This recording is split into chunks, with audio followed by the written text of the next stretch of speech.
to by counsel.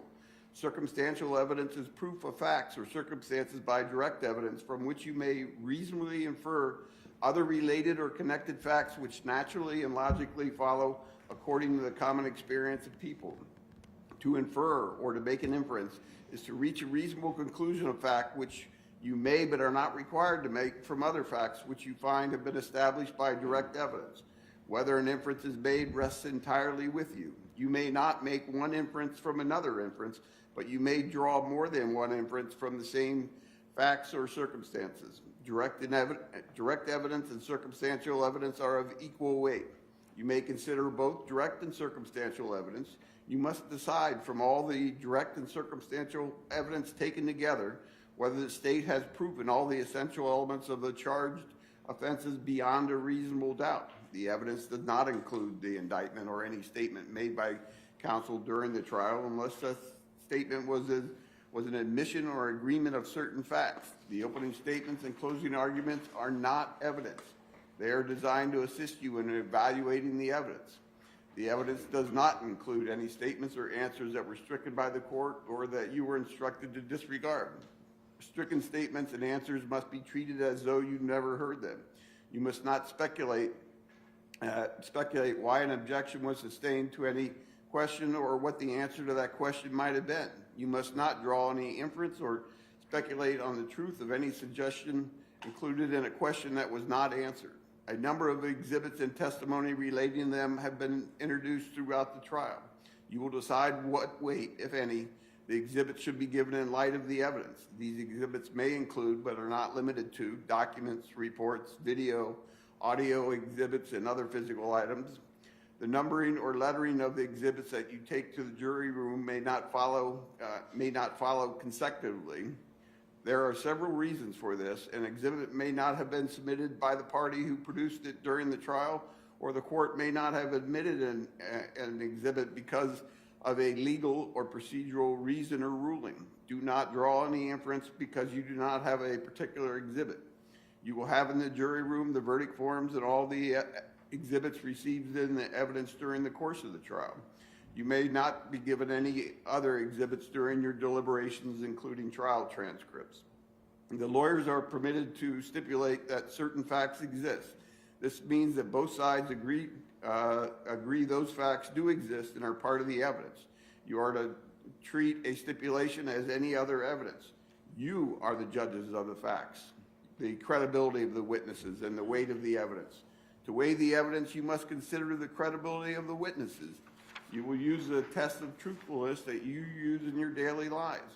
These tests include the appearance of each witness upon the stand, the witness's manner of testifying, the reasonableness of the testimony, the opportunity the witness had to see, hear, and know the things which the witness testified, and the witness's accuracy of memory, frankness or lack of it, intelligence, interest, and bias defending, together with all the facts and circumstances surrounding the testimony.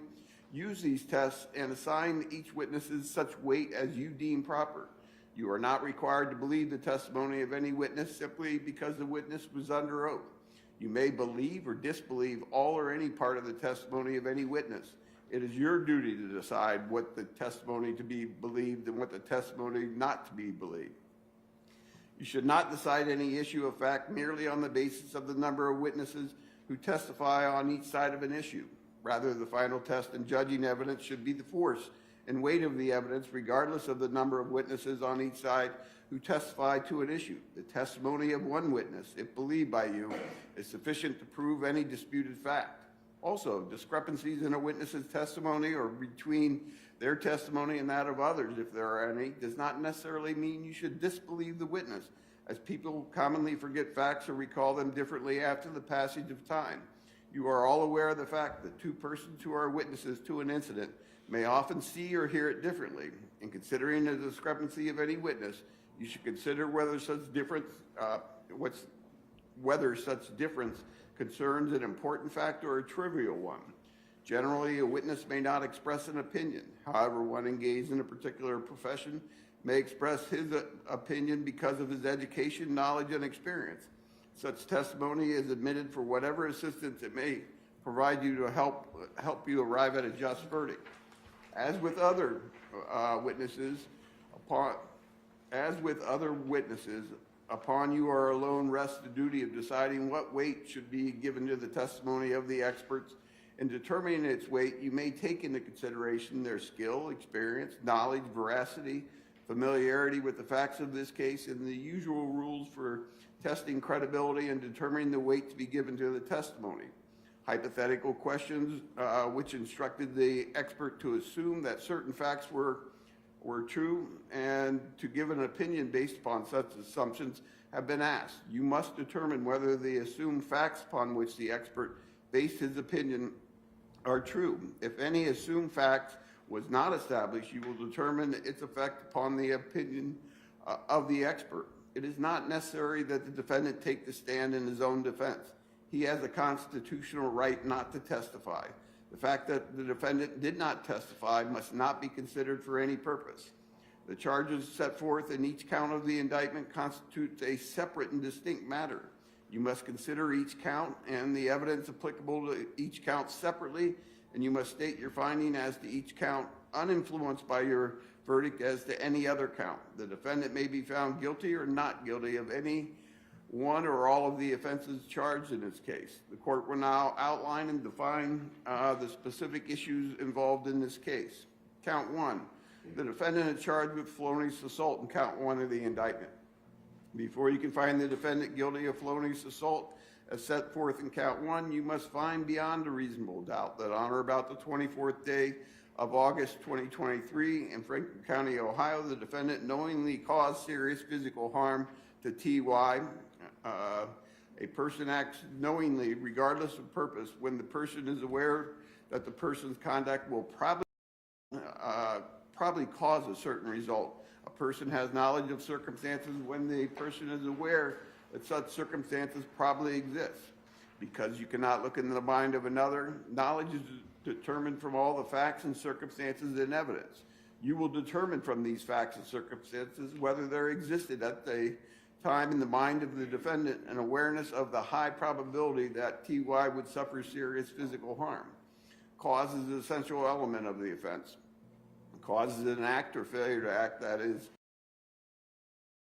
a sequence directly produces the death or physical harm to person and without which it would not have occurred. The defendant's responsibility is not limited to the immediate or most obvious result of the defendant's act.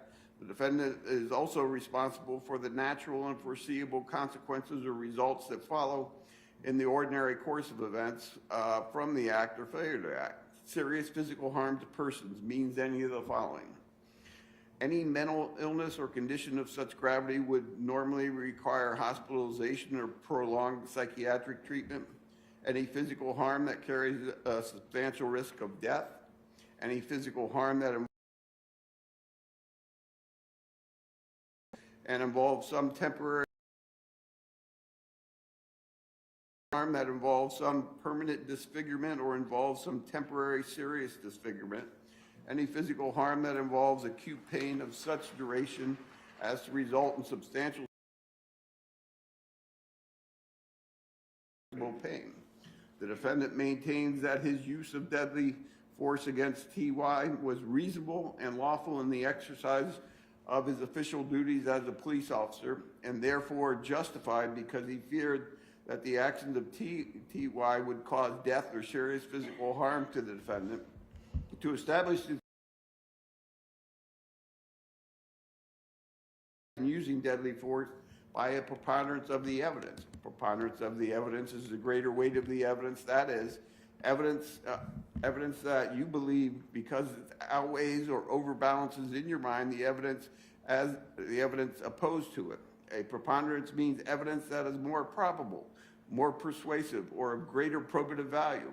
It is the quality of the evidence must be weighed. Quality may or may not be identical with quantity. In determining whether or not an issue has been proved by a preponderance of the evidence, you should consider all the evidence bearing upon that issue regardless of who produced it. The weight of the evidence is equally balanced, or if you are unable to determine which side of an issue has the preponderance, then the defendant has not established such defense. If the defendant fails to establish the defense of justification, the state still must prove to you beyond a reasonable doubt all the essential elements of the crime. Deadly force means any force that carries a substantial risk that it will approximately result in the death of any person. The standard of law to be applied in determining whether the use of deadly force by a police officer is justified is as follows. Deadly force may be used if the officer reasonably believes that such force is necessary to defend himself from the actual use or imminent use of physical force by the suspect that poses the threat of death or serious physical harm. If such circumstances exist, then the officer's use of deadly force is not unreasonable. The test of reasonableness requires a careful attention to the facts and circumstances, including but not limited to the severity of the crime that the defendant police officer was addressing, whether TY posed an police officer or others, and whether TY was actively resisting arrest or attempting to evade arrest by flight. The reasonableness of a particular use of force must be judged from the perspective of a reasonable officer on the scene rather than with 20/20 vision of hindsight. The determination of reasonableness must allow for the fact that the police officers are often forced to make split-second judgments and the amount of force that is necessary in a particular situation. The test of reasonableness is not capable of precise definition or mechanical application. The reasonableness inquiry is an objective one. The question is whether the officers were objectively reasonable in light of all the facts and circumstances confronting him without regard to his underlying intent or motivation. If you find that the state proved each and every element of the considered offense beyond a reasonable doubt, the defendant did not prove justification by a preponderance of the evidence, your verdict must be guilty. However, if you find that the state has failed to prove beyond a reasonable doubt all the essential elements of the crime of felonious assault, or if you find that the defendant has proven the affirmative defense of justification by a preponderance of the evidence, your verdict count one must be not guilty. Count two, the defendant is charged with felonious assault in count two of the indictment. Before you can find the defendant guilty, you must find beyond a reasonable doubt that on or about the 24th day of August 2023 in Franklin County, the defendant knowingly caused or attempted to cause physical harm to TY by means of a deadly weapon. Knowingly has previously been defined. Because you cannot look into the mind of another, knowledge is determined from the facts and circumstances and evidence. You will determine from these facts and circumstances whether there existed at the time in the mind of the defendant an awareness of a high probability that TY would suffer physical harm by means of a deadly weapon. Cause has previously been defined.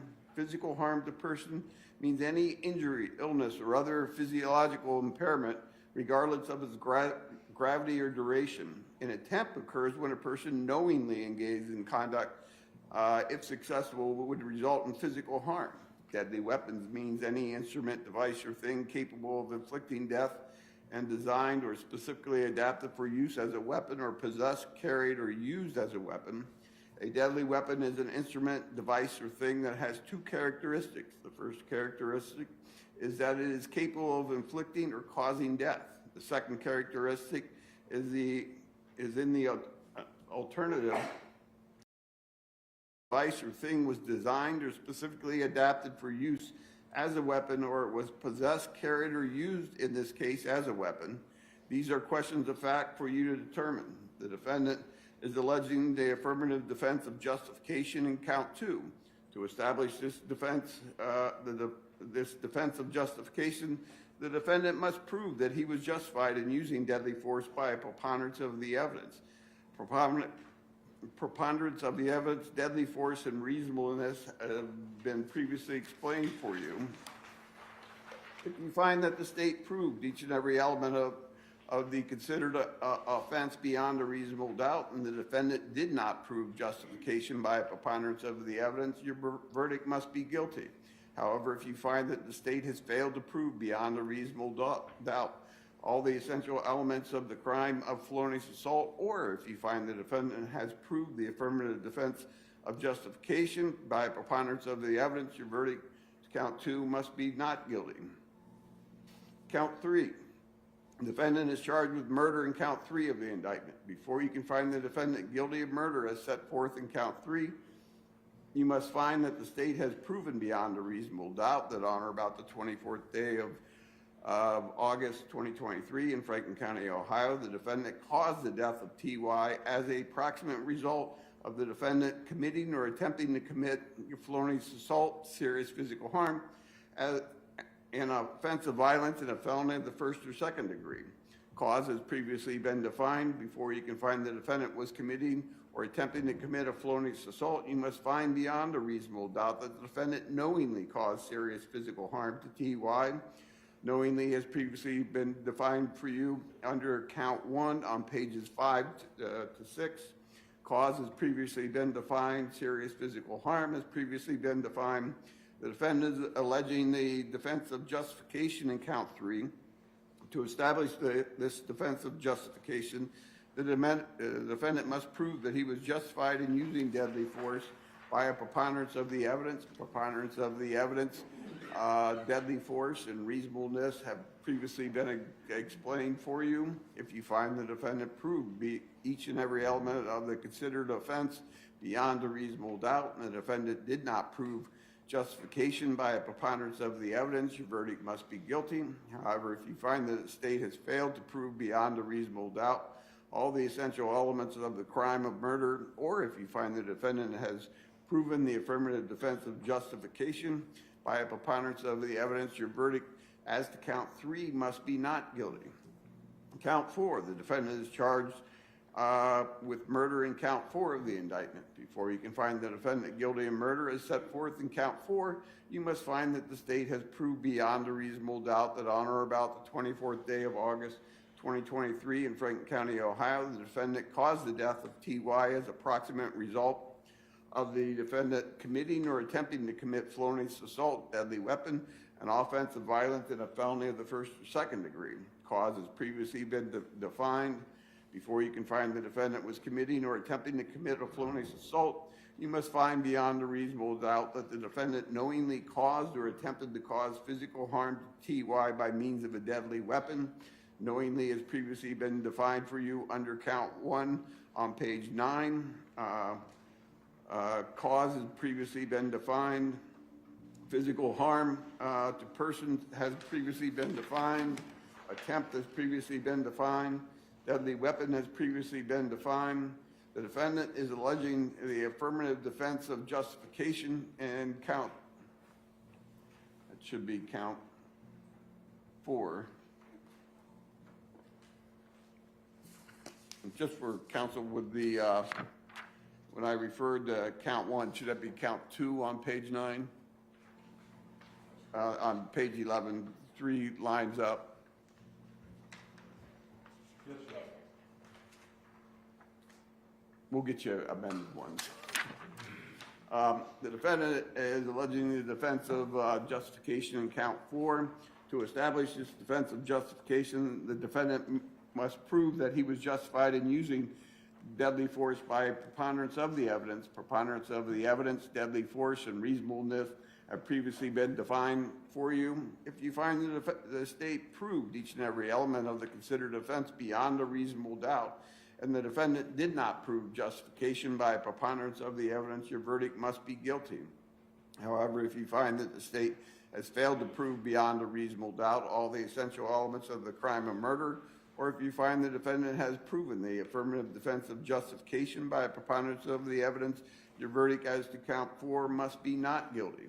Count 5, the defendant is charged with involuntary manslaughter.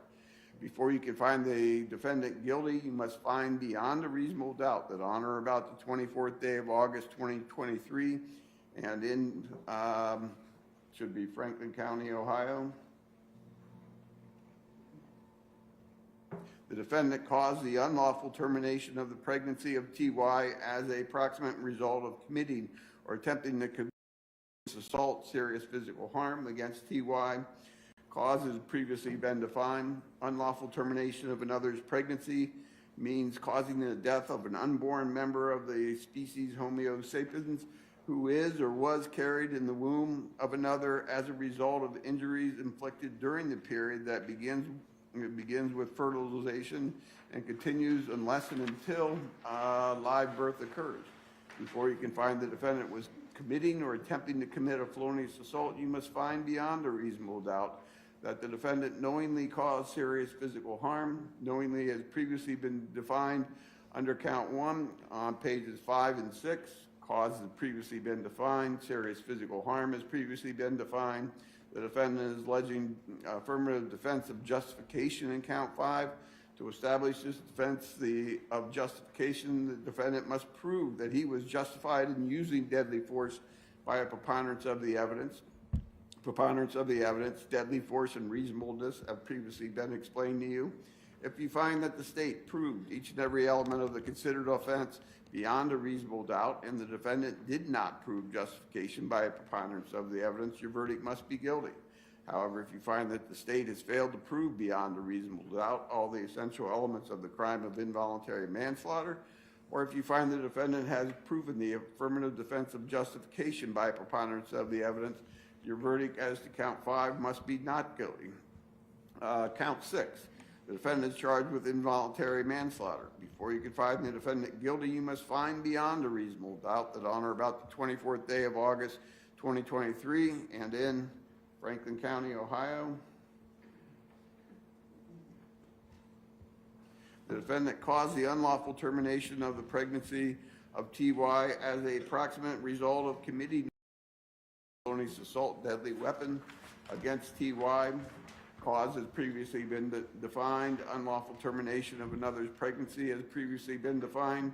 Before you can find the defendant was committing or attempting to commit a felonious assault, you must find beyond a reasonable doubt that the defendant knowingly caused or attempted to cause physical harm to TY by means of a deadly weapon.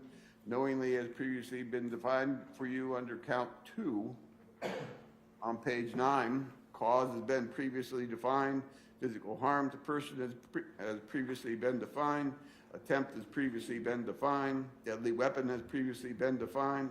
Another's unborn has previously been defined. The defendant is alleging the affirmative defense of justification in count 6. To establish his justification, the defendant must prove that he was justified in using deadly force by a preponderance of the evidence. Preponderance of the evidence, deadly force, and reasonableness have previously been defined and have been previously explained for you. If you find the state proved each and every element of the considered offense beyond a reasonable doubt and the defendant did not prove justification by a preponderance of the evidence, your verdict must be guilty.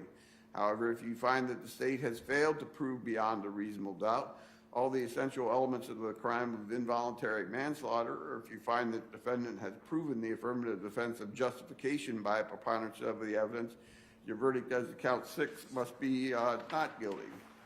I will read the verdict forms. You are not to place any emphasis on the order in which I read the forms. You will have 12 verdict forms. You may not discuss or consider the subject of punishment. Your duty is confined to the determination of guilt or innocence of the defendant. In the event you find the defendant guilty, the duty to determine punishment is placed by law upon the court. And here is each of the verdict forms. There's case caption, first verdict. We, the jury, upon our oaths and law and evidence in the case, find the defendant guilty of felonious assault as charged in count 1 of the indictment, signed this blank day of November 2025 by each and every juror. You'll see there's 12 signature lines on that. Second verdict form, same case caption. We, the jury, upon our oaths and law and evidence in this case, find the defendant not guilty of felonious assault as charged in count 1 of the indictment, signed this blank day of November 2025 by each and every juror. Third verdict form, we, the jury, upon our same case caption. We, the jury, upon our oaths and law and evidence in this case, find the defendant guilty of felonious assault as charged in count 2 of the indictment, signed this blank day of November 2025 by each and every juror. Same case, oaths and law and evidence in this case, find the defendant not guilty of felonious assault as charged in count 2 of the indictment, signed this blank day of November 2025 by each and every juror. Next verdict form, same case caption. We, the jury, upon our oaths and law and evidence in this case, find the defendant guilty of murder as charged in count 3 of the indictment. Signed this blank day of November 2025 by each and every juror. Next verdict form, same case caption. We, the jury, upon our oaths and law and evidence of murder as charged in count 3 of the indictment. Signed this blank day of November 2025 by each and every juror. Next verdict form, same case caption. We, the jury, upon our oaths and law and evidence in this case, find the defendant guilty of murder as charged in count 4 of the indictment. Signed this blank day of November 2025 by each and every juror. Next verdict form, same case caption. We, the jury, upon our oaths and law and evidence in this case, find the defendant not guilty of murder as charged in count 4 of the indictment. Signed this blank day of November 2025 by each and every juror. Next verdict form, same case caption. We, the jury, upon our oaths and law and evidence in this case, find the defendant guilty of involuntary manslaughter as charged in count 5 of the indictment. Signed this blank day of November 2025 by each and every juror. Next verdict form, we, the jury, same case caption. We, the jury, upon our oaths and law and evidence in this case, find the defendant not guilty of involuntary manslaughter as charged in count 5 of the indictment. Signed this blank day of November 2025 by each and every juror. Next verdict, same case caption. We, the jury, upon our oaths and law and evidence in this case, find the defendant guilty of involuntary manslaughter as charged in count 6 of the indictment. Signed this blank day of November 2025 by each and every juror. And the final verdict, same case caption. We, the jury, upon our oaths and law and evidence in this case, find the defendant not guilty of involuntary manslaughter as charged in count 6 of the indictment. Signed this blank day of November 2025 by each and every juror. You must not be influenced by any consideration of sympathy or prejudice. It is your duty to carefully weigh the evidence, to decide all disputed questions of fact, to apply the instructions of the court to your finding, and to render your verdict accordingly. In fulfilling your duty, your efforts must be to arrive at a just verdict. Consider all the evidence and make your findings with intelligence and impartiality and without bias, sympathy, or prejudice, so that the state of Ohio and the defendant will feel that their case was fairly and impartially tried. If during the course of the trial the court said or did anything that you considered an indication of the court's view on the facts, you are instructed to disregard it. And now we'll get into the closing arguments of counsel. Any closing arguments on behalf of the state?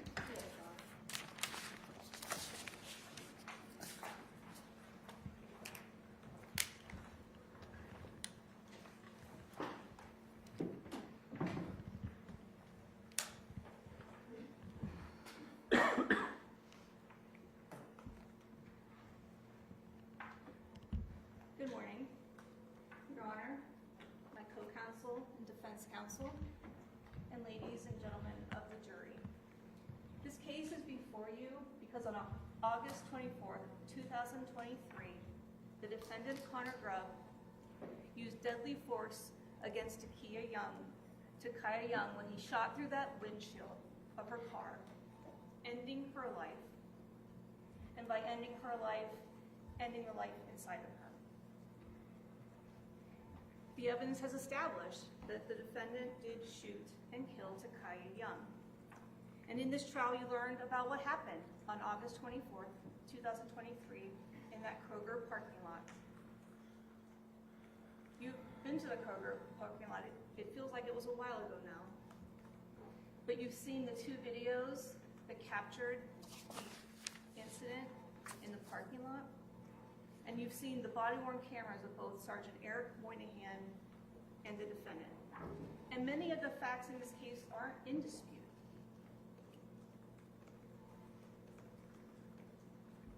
There's no dispute that this happened on August 24th, 2023. And there's no dispute that the shooting happened in Franklin County, Ohio, out at that Kroger, 5991 South Sunbury Road in Westerville. There's also no dispute that the defendant was the one who fired his weapon into the windshield of the Lexus, striking Takaya Young.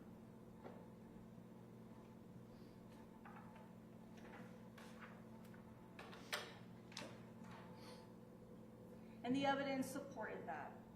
The state presented the evidence that Officer Ryan Schlebe from the Westerville Police Department found the casing, the spent casing in that parking lot. It was eventually marked with a cone, marked with a placard. You also learned from Dr. Harshbarger from the coroner's office that a projectile, a fired bullet, was recovered from the body of Takaya Young during that autopsy. And you learned that Special Agent Tackett collected the firearm of the defendant from him at the London Township Police Department. And then you heard from Andrew McClelland from BCI, who was the firearms examiner, and he explained to you how he took that firearm from the defendant and he compared it to that fired bullet in the autopsy. He compared it to that spent casing in the parking lot, and they came from the same gun.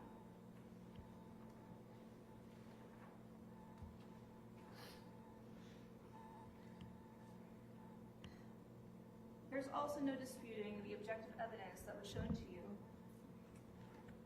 in the videos that were presented. And these are the 4 videos that came up during this case that you've seen throughout this trial. That Kroger parking lot video, the Kroger walk-up video, and then the body-worn camera videos of the defendant and Sergeant Eric Moynihan. The judge has just read to you the jury instructions, and you will have a copy of those that go back to you with you to the jury room. And he explained to you what charges this defendant has been charged with. And it's easier, I think, sometimes to visually see how those elements play out. So I'm going to start really with the murder counts. Those are counts 3 and 4. And they're based upon the felonious assault counts, which are counts 1 and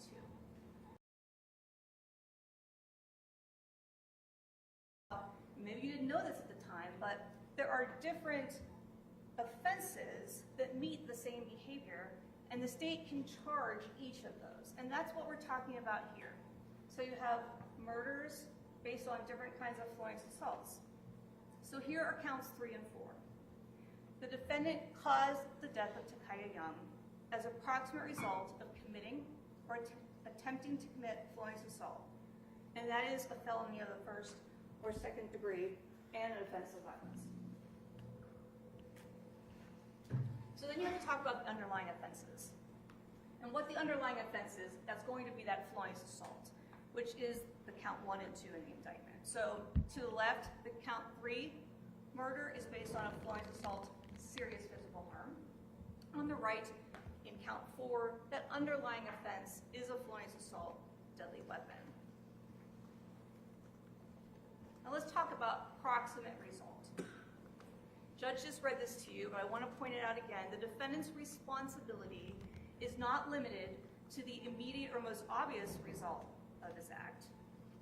It is also responsible for the natural and foreseeable consequence or results that follow in the ordinary course of events from the act.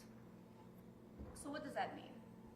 When the defendant shot Takaya Young, that is how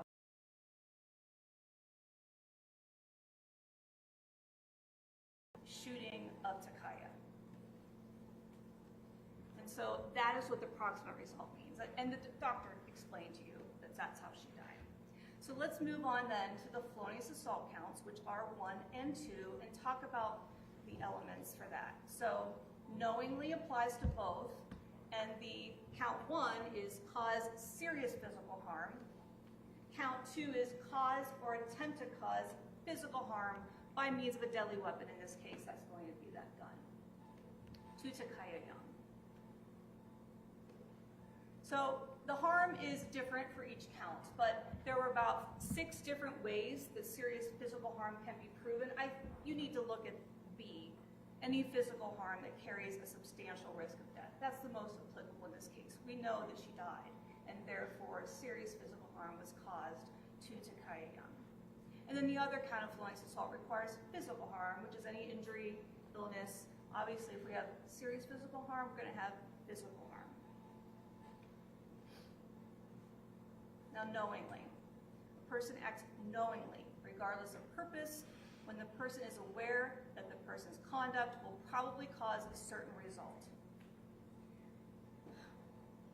You heard from Dr. Harshbarger about how the bullet wound took the life of Takaya Young. And when you shoot the gun, you know what's going to happen when you shoot the gun. That's what knowingly means. And how do you determine it? You can't look into the mind of another person, but you can take the facts and circumstances around it to determine what knowingly is. So the question is, when the defendant pulled the trigger of his gun, did there exist at the time in the mind of the defendant an awareness of the high probability that Takaya Young would suffer serious physical harm? That's going to be the count 1 felonious assault, count 3 murder, or that Takaya Young would suffer physical harm by means of a deadly weapon. And that's count 2 and count 4. And how do we know that? We know that from the defendant's own words. What did he say in his typed statement that was presented in this case? My backdrop was the interior of the suspect's car.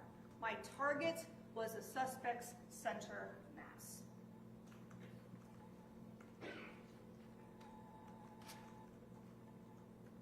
So, you heard some questions of officers who took a stand. It's not an intent to hurt somebody, is it, when you're shooting for center mass? Please do not get confused over the word of intent, because what the state has to prove to you, and has proven to you, is knowingly. When you knowingly aim at and shoot at center mass of a person, then you know what the result will be. That's the purpose of your result.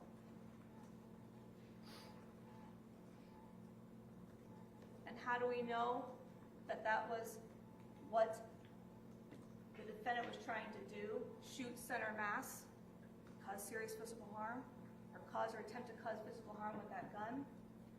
Because where he was aiming. So here's a screenshot from his body-worn camera, and there's Takaya. There's the bullet hole in the windshield. And then to the right is the clothes that Special Agent Tackett recovered from the body of Takaya at the hospital.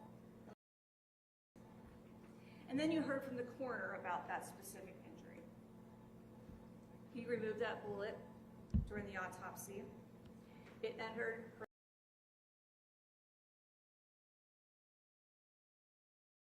aorta, which Dr. Harshbarger told you that's a major vessel, and it lodged in her spine. The holes to her heart were fatal in and of themselves, and then the blood loss and the decrease in her blood pressure was also fatal. You also learned that the direction of that bullet was left to right, front to back, and downward.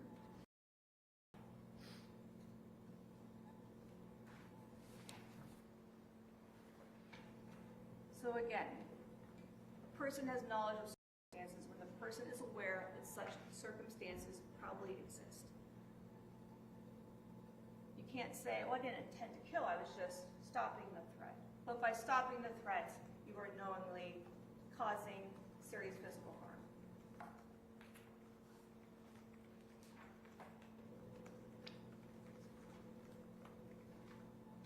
So let's talk about counts 5 and 6, the involuntary manslaughter counts. And this is for the termination of Takaya Young's pregnancy. The judge read to you, it's in your instructions, what termination of a pregnancy means. But yet again, we have the elements of the involuntary manslaughter charges. And these are based upon the approximate result of, again, committing those two different kinds of felonious assault. Count 5, the felonious assault, serious physical harm. Count 6, the felonious assault, deadly weapon. Now, the coroner explained to you that the baby died because of this gunshot wound to Takaya.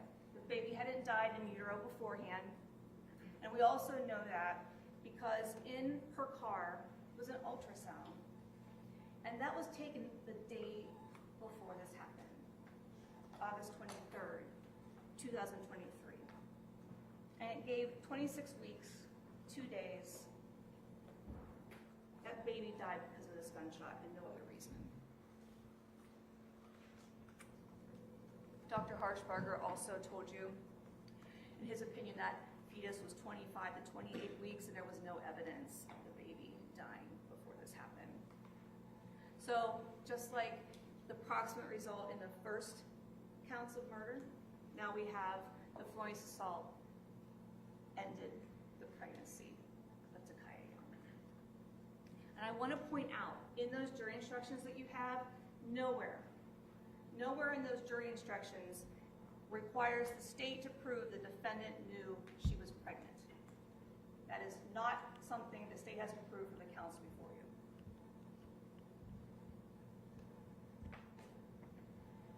So, did the state prove beyond a reasonable doubt that the defendant committed the 6 offenses he's charged with? The murder?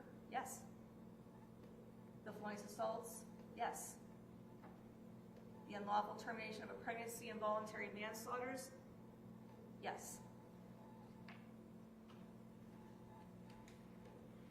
And so since the state has proven the 6 counts to you beyond a reasonable doubt, then you must move to the affirmative defense of justification in this case. And this is the defendant's burden. Our burden was to prove beyond a reasonable doubt the 6 counts, and now it is the defendant's burden by a preponderance of the evidence to prove to you he was justified in using deadly force against Takaya Young. Here's the definition again. It's in your jury instructions. The greater weight of the evidence.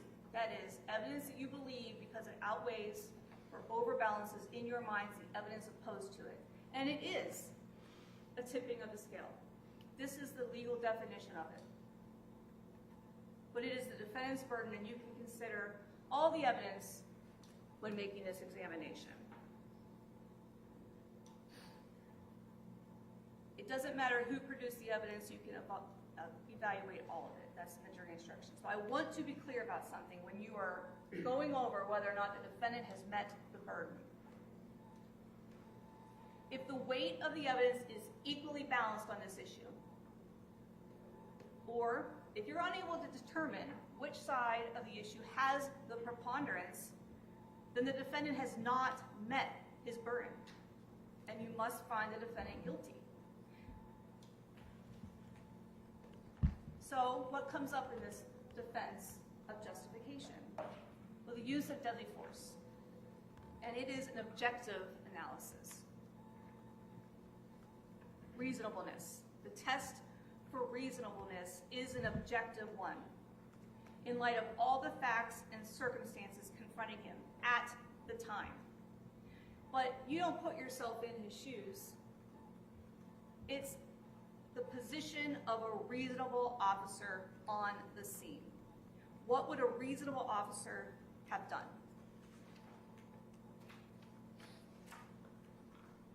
And again, it's only what the defendant knew of at the time. So the question is whether his action was objectively reasonable in light of all the facts and circumstances confronting him, without regard to his underlying intent or motivation. And you've heard about these Graham factors. Learn more case law in this trial probably than you'll ever learn about again.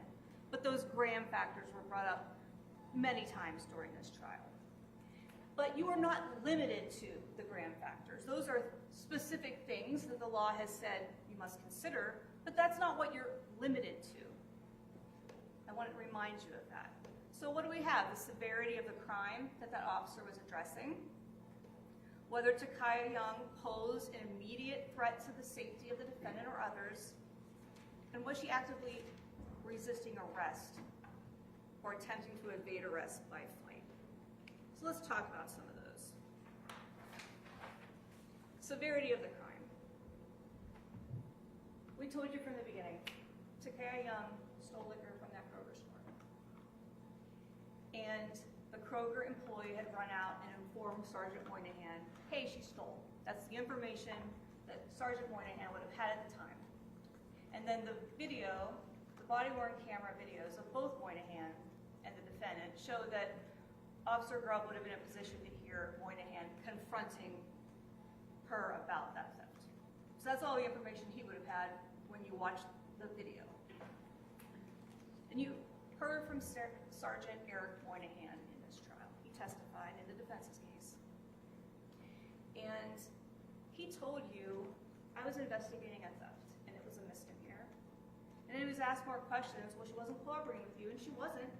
There's no disputing. She was not doing what Sergeant Moynihan wanted her to do. She was not getting out of the car. But Sergeant Moynihan told you that's still a misdemeanor. So they are investigating a misdemeanor. Now, the defense wants to make that into a felonious assault or an aggravated robbery, claiming that she's fleeing the scene after taking those liquor bottles. But again, you have to go back to some of the questions asked of even Kevin Davis. This was not a felonious assault, serious physical harm, because the defendant did not suffer serious physical harm. So then the other felonious assault would be she was attempting to cause him harm. What was she doing? Turning her wheel the whole way to the right, away from him. And remember, he's the one who walks in front of the car. But she's turning the whole way away from him. So trying to turn her acts into a felonious assault is a stretch. And the same thing goes for the aggravated robbery claims. They were investigating a misdemeanor theft that may be turned into the obstruction for not listening and getting out of the car. This isn't about Takaya taking the alcohol. This is about what the defendant did next.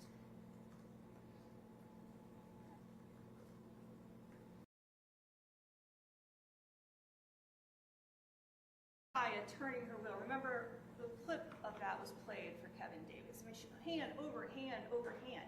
And then you can see in the video, I think it was even paused at times, her wheels are going the whole way. She was going to the right.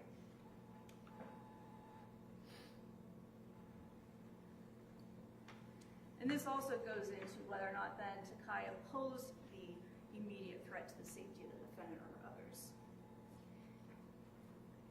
And the state asserts that she wasn't trying to hit him, she was trying to get away from him, which maybe goes into that third factor of trying to evade arrest, but it definitely does not elevate those first two factors. It's not reasonable to stop someone for a theft at all costs. And you heard that Sergeant Eric Moynihan even testified, if she'd gotten away, we wouldn't even be allowed to pursue her. That is the severity of this crime that they were investigating. It was a theft, a misdemeanor theft. Now you've also heard a lot of law and comments about hindsight. It's in the jury instructions, the issue of 20/20 hindsight. We can't go back with things that we know now and apply that to a decision made earlier. But that does not mean that an officer's claim of justification can't be reviewed. That is what this process is for. That is what you are here for. The state is not saying that the defendant woke up that morning and wanted to discharge his firearm. But the state is saying when he made that decision, it was not a reasonable one, which means it was not a justified shooting. And you are not limited to those Graham factors. And one of the things that goes into your determination of reasonableness in this case is the defendant's own statements.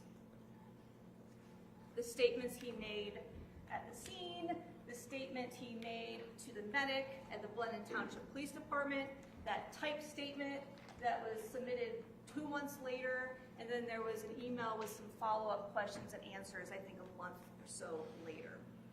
So let's talk about the defendant's claim. You heard from Officer Peter Ferguson. He was with the Minerva Park Police Department at the time. And when Officer saw him, he told you that he said, "Are you good?" And the defendant said, "It's not mine." There was never a word about any injuries to his legs when Officer Ferguson asked him if he was good. Officer Schleve also testified, and you saw a video of his interaction with the defendant after this shooting. And again, he's asking him, "Are you okay?"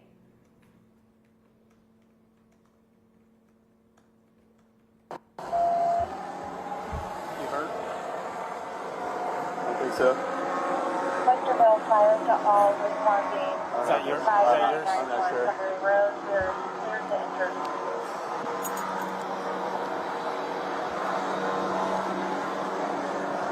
I'm gonna have another medic come just try to check you out. You know, for that. 59.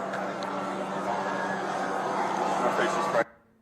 What did he do when he asked he's hurt? He looks at his arm. And we know from the evidence that injury would have been caused when he broke that glass in the driver's side door. But he never once looks down at his legs. He never once complains about injuries to legs. But he wants you to believe through some pictures and some expert witnesses that those injuries were caused when he was struck by the car. Well, let's get him to the blood. You hurt?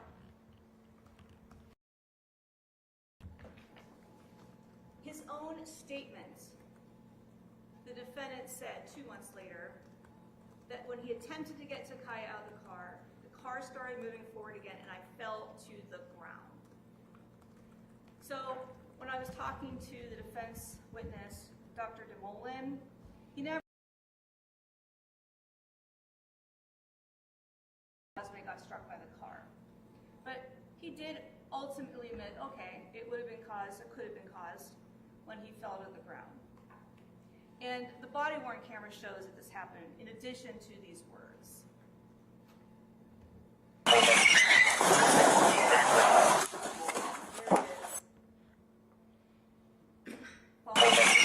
Getting back up. So the defendant is taken, comes into contact with Special Agent Tackett. She documents his body, where the camera was, these marks on his legs, injuries to his legs and his arm. And then a paramedic from the Westerville Fire Department also comes, because you heard Officer Sleevey say, "I'm going to send a medic to you, just make sure you're okay." And he checks him out. And the defendant says when he was hit to the car, he fell to the ground. But that is not on the video. That's what he claimed that night. That is not what the video shows. But the videos do show that he was able to run back and forth to his cruiser and then run back again when he moved it. No issues with his legs at that time.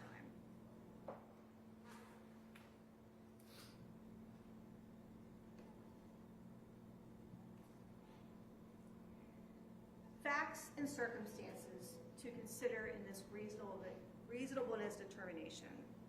The video evidence shows Officer Grubb placed himself in front of the car.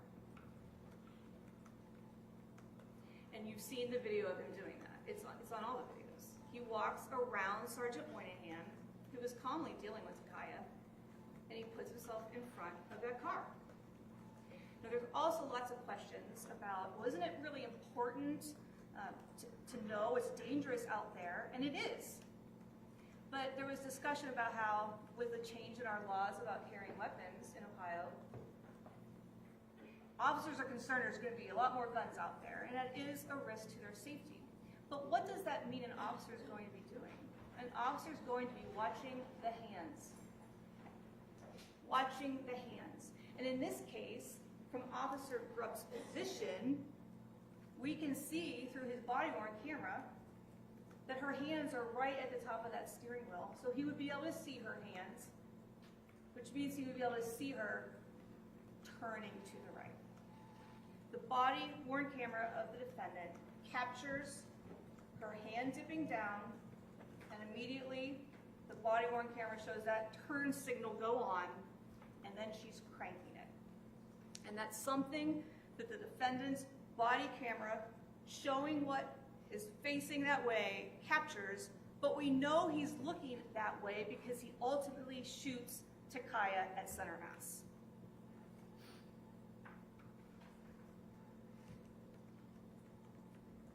The video evidence contradicts the defendant's claims about his feet being completely off the ground, about his waist being on the hood of the car, and his body being carried by the car, the statement to the medic that he was thrown to the ground by the car. What does the video show? It shows him stepping forward and putting his hand on that hood. He steps to the car. He puts his hand on the car. The car is not putting itself on his hand. He is making that decision to advance to the car, put his hand on, and he draws his weapon. That's not consistent with what his statements are.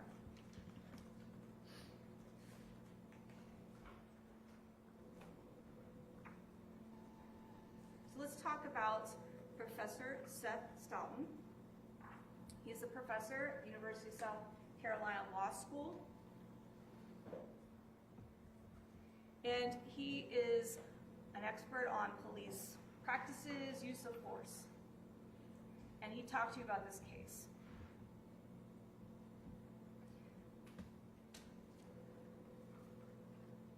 He explained to you about the practices that he examines as a standard.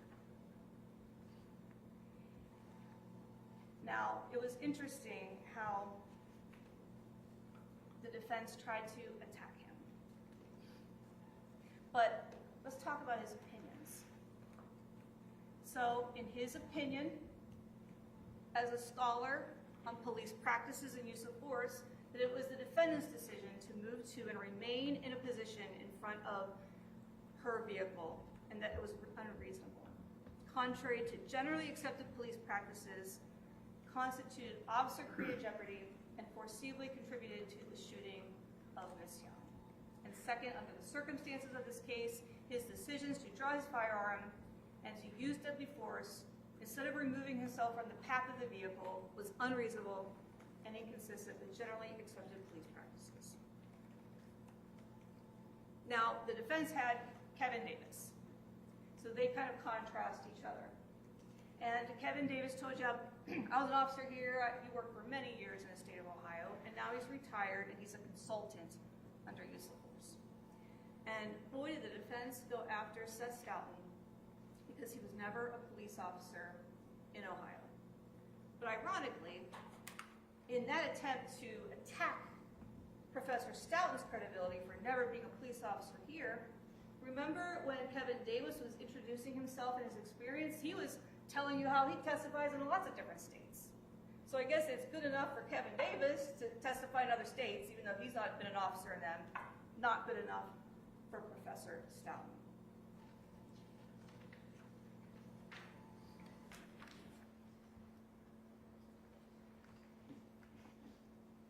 You know, it's interesting, when Sergeant Moynihan testified,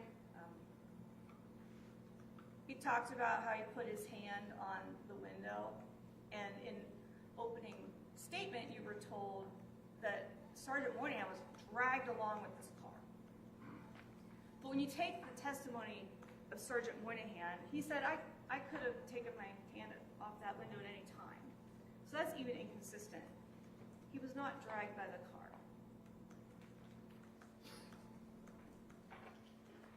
Sergeant Moynihan also told you he was surprised when the shot went off. So clearly he wasn't expecting this to turn into a deadly force situation. And he also did not perceive a threat from Takai. He told you that. She wasn't a threat to me.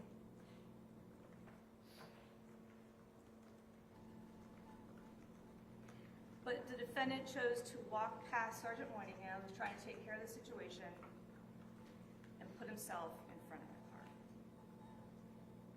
So Professor Stoughton was asked pretty much directly, like, is it a good idea to step in front of a motor vehicle? What should you do? And he said, don't. But you know who also agrees with that? The Blendon Township Police Department has a policy on it. Now, a policy violation can be used to evaluate this question of reasonableness. And so you were presented with that Blendon Township Police Department use of force. And when feasible, officers should take reasonable steps to move out of the path of an approaching vehicle instead of discharging their firearm at the vehicle or any of its occupants. And it also says shots fired at or from a moving vehicle involve additional considerations and risks and are rarely effective.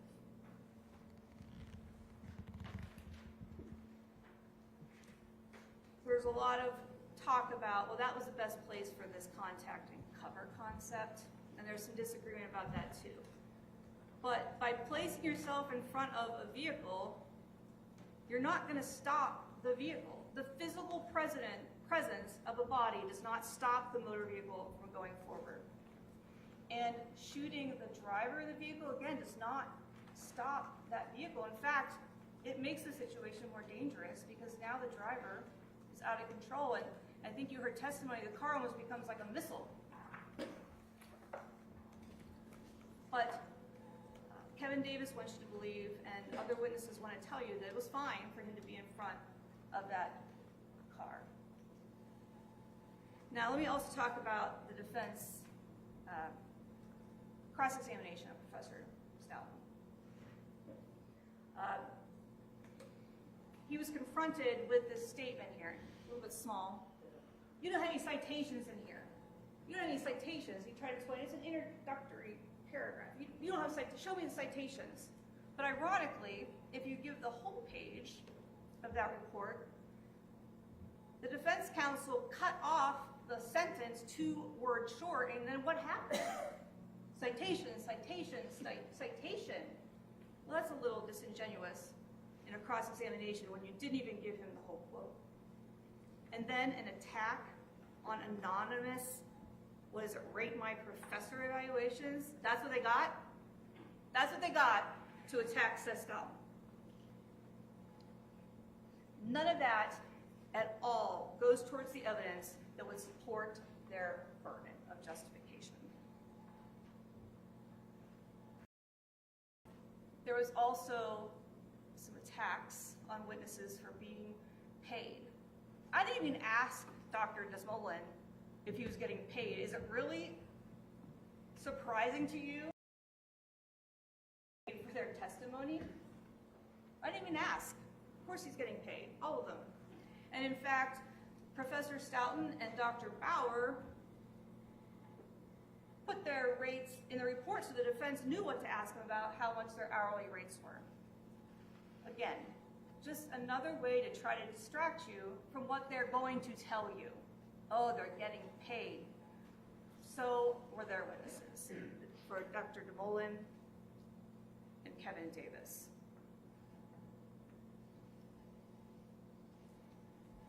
Now, Dr. DeMolin, when he testified from Canada, he came up with this animation the night before, he said, never given to us, to try to show you what happened. And then Dr. Bauer did get a chance to review that before he testified, and he showed you, in contrast to the video, how that animation does not match up with the objective evidence shown on that video. Just another attempt to distract you from what's on the video and what you know to be true.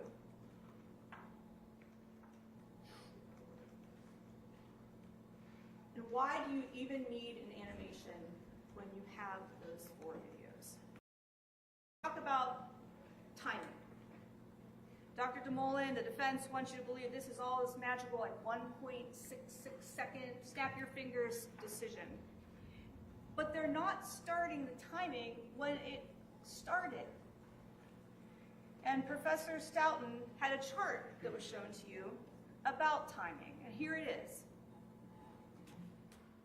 So the timing from the defendant stepping in front of Takaya's car, 10.467 seconds until he fired his weapon. All right, let's start the clock when he drew his firearm. There are still 4.334 seconds there. But the defense narrows.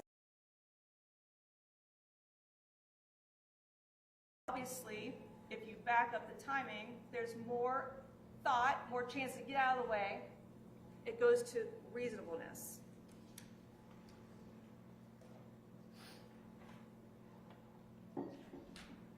talk about Kevin Davis again. I think he was, whenever talking about getting paid, he charges less than other people, he says.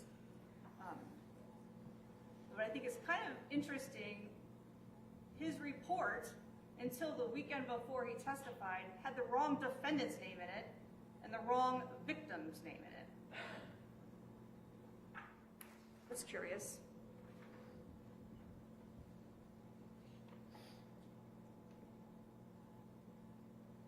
So Dr. Jeremy Bauer, he's looking at this question of reasonableness of the acts in a scientific way. Human performance, the biomechanics of the body, the car, and he synced the videos, like Kevin Davis and Seth Stoughton also did. But he went through that defendant's statement. And here it is. 2 months later, in a typed statement, he said, "My feet were completely off the ground, my waist was on the hood of the car, and my body was being carried by the car as she continued accelerating." The simulation, the animation might attempt to show you that, but the videos do not. And when Dr. Bauer played it for you, it was the cropped up version. You can see him step forward.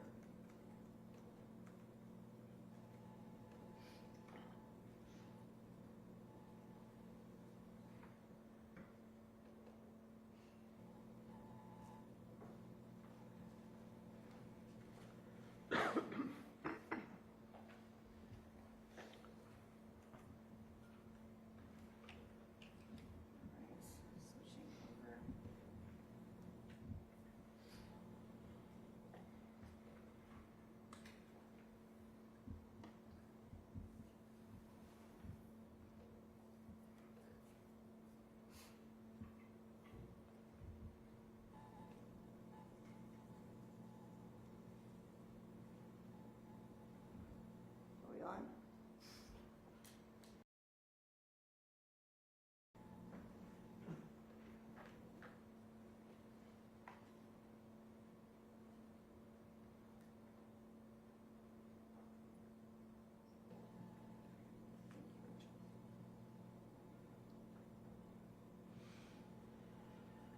There we go. So take a look here. The one on the right. What do we see? We have Officer Grubb in front of that car. He steps forward and puts his hand on the car.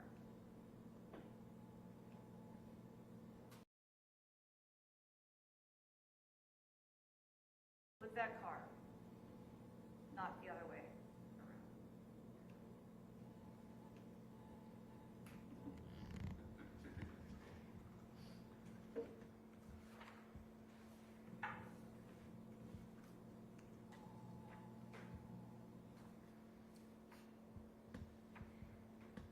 In the defendant's statement, it's also important to know that he said he had watched the body-worn camera prior to making his statement, and he still wasn't able. Objection, Your Honor.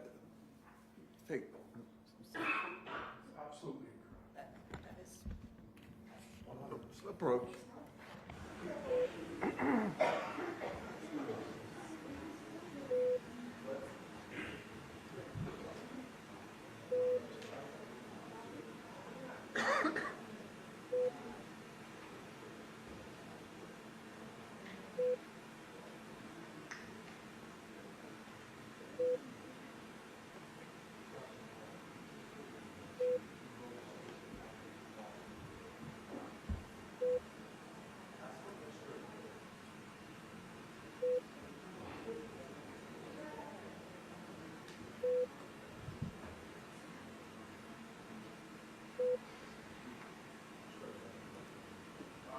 Well, the objection is sustained, and ladies and gentlemen, closing arguments are not evidence. You've heard all the evidence, and it's just a guide by the attorneys. And so, doesn't change my opinion. You can read whatever you want. All right, I'm gonna read it then. So, Same objection, Your Honor.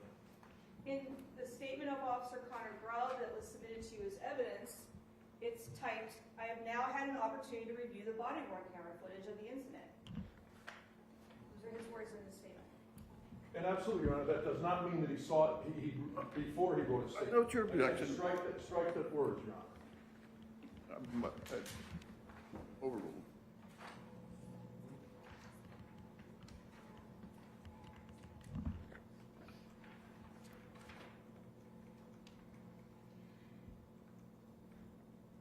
The defense has not presented sufficient evidence to meet the burden of preponderance of the evidence. Even at the standard it is, their witnesses and the evidence heard in this case does not get them there.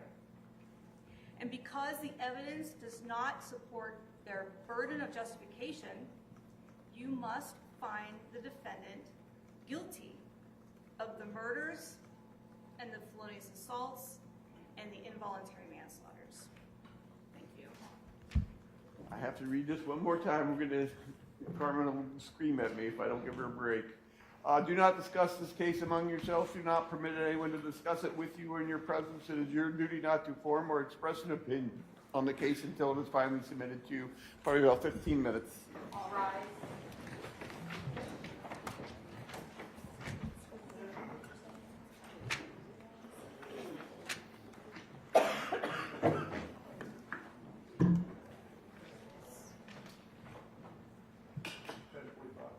Yeah.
Back on the record, 24 CR 4561, State of Ohio versus Connor Grubb. Do we need to put anything on the record prior to bringing in the jury?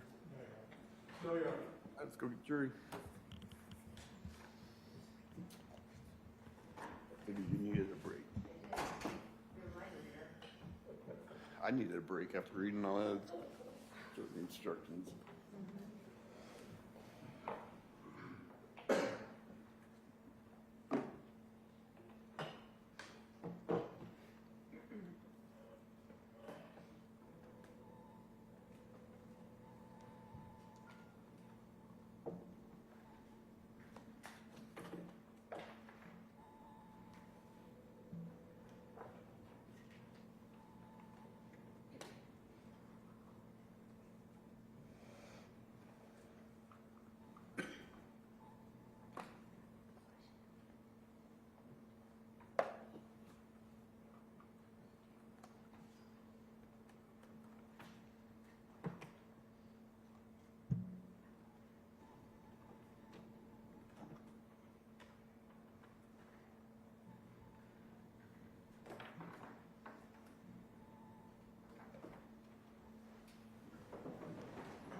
All rise.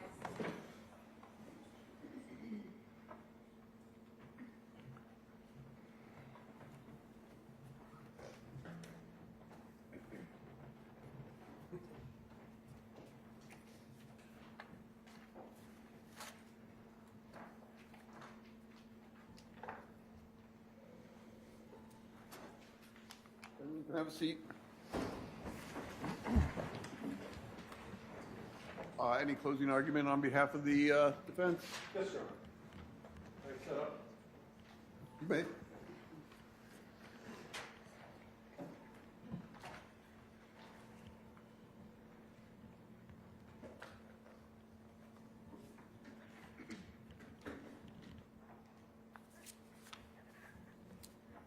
May I proceed, Your Honor? May it please the court, Madam Court Reporter, Madam Bala, Ms. Stevens, Connor Grubb, Mr. Glennon, Ms. Claypool, Mr. Brandt. Good morning, ladies and gentlemen of the jury. The first thing I'd like to take note of and thank you is for you stood up in the beginning of this trial when the judge swore you in, and you swore to take an oath not to form any conclusions or opinions until you've heard all the evidence, the opening statements, and the closing arguments. I've tried to watch you as much as I can, being as busy as we are, but I do believe you kept that oath. And I thank you for that. And I know we all in the courtroom thank you for your civic duty, because without you, we wouldn't have the best criminal justice system in the world. So thank you. The second thing I'd like to take note of, ladies and gentlemen, that on August 24th, 2023, it was a terrible day. It was a tragedy. The young family lost a child, a grandchild, a cousin, a niece, a friend, a relative. Their pain is real. The hurt is real. That family's life will forever be changed. That's just a fact. All of us in the courtroom have been affected by that. August 24th, 2023. But your role, ladies and gentlemen of the jury, goes far beyond your sincere sympathy and understanding for that tragic day. Because when you walk out of this courtroom to go to the jury room, the law and justice demands that you set aside that sympathy, no matter how difficult that is. And I believe you can do that. We talked about it. Closing arguments. It's a chance, ladies and gentlemen, for each side to argue the facts and make inferences from facts, to lead you down a path of what we believe the evidence showed or what we believe the government's evidence didn't show, didn't prove versus prove. So let's start first thing and foremost, ladies and gentlemen. First thing and foremost. Oh.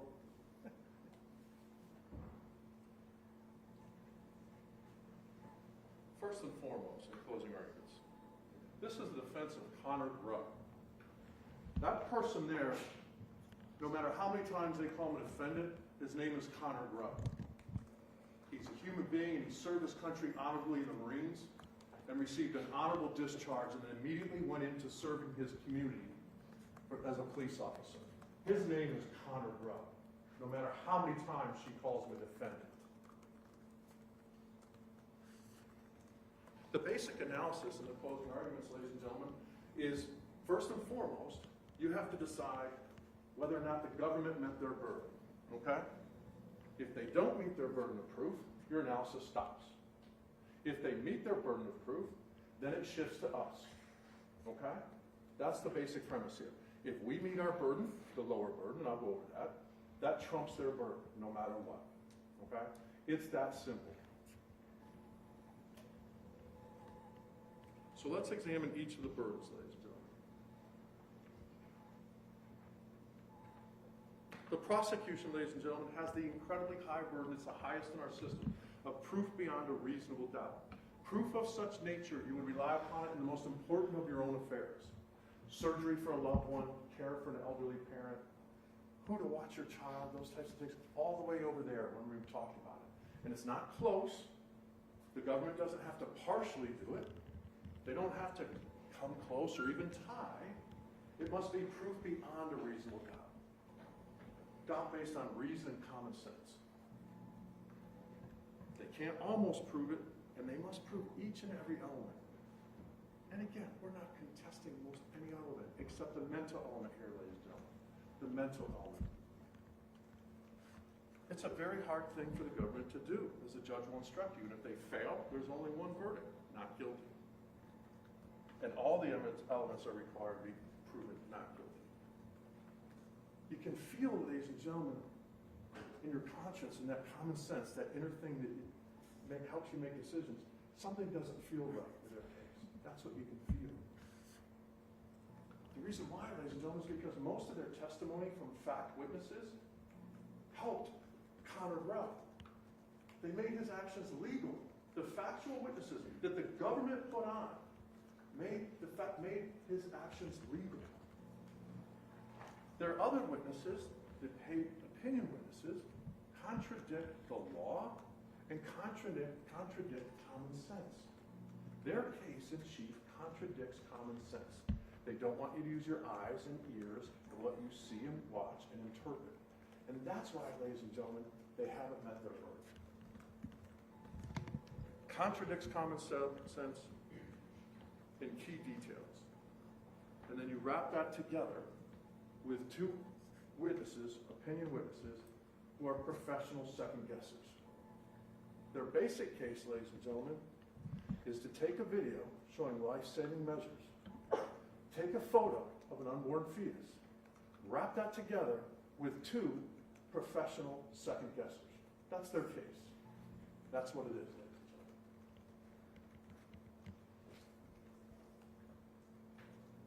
and gentlemen. Now, if you feel, ladies and gentlemen, absolutely, if you feel both individually, okay, that they did meet their burden, all right? If they did meet their burden, both individually and collectively, if you believe they met their burden of proof beyond reasonable doubt, then you must go to our burden. Then the case shifts. Remember? Okay. And what is our burden, ladies and gentlemen? Our burden is proof beyond a preponderance of the evidence. A feather more than 50%, as Ms. Stevens told you at home. Okay? That's all. Yeah, I think it's that way. That how much? A proof beyond a preponderance of the evidence. The lowest standard we have in trials in the criminal world. Not the highest, but the lowest.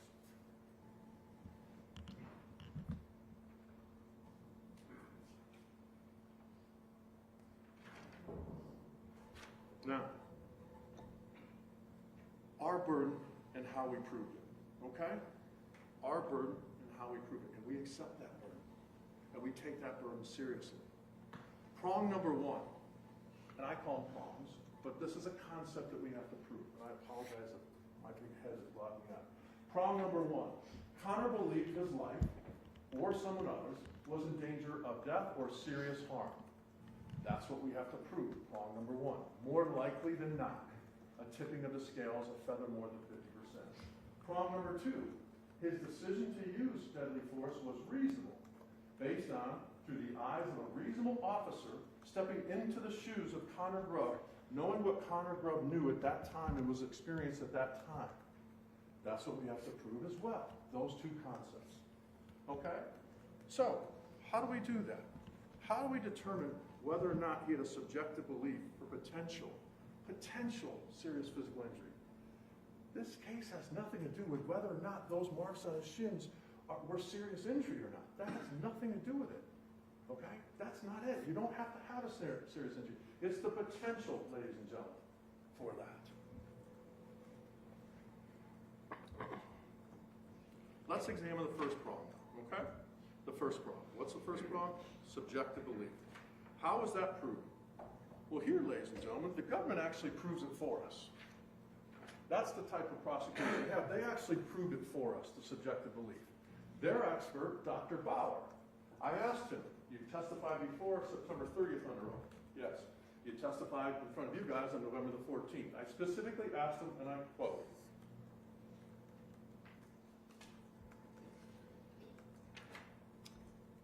about subjective belief.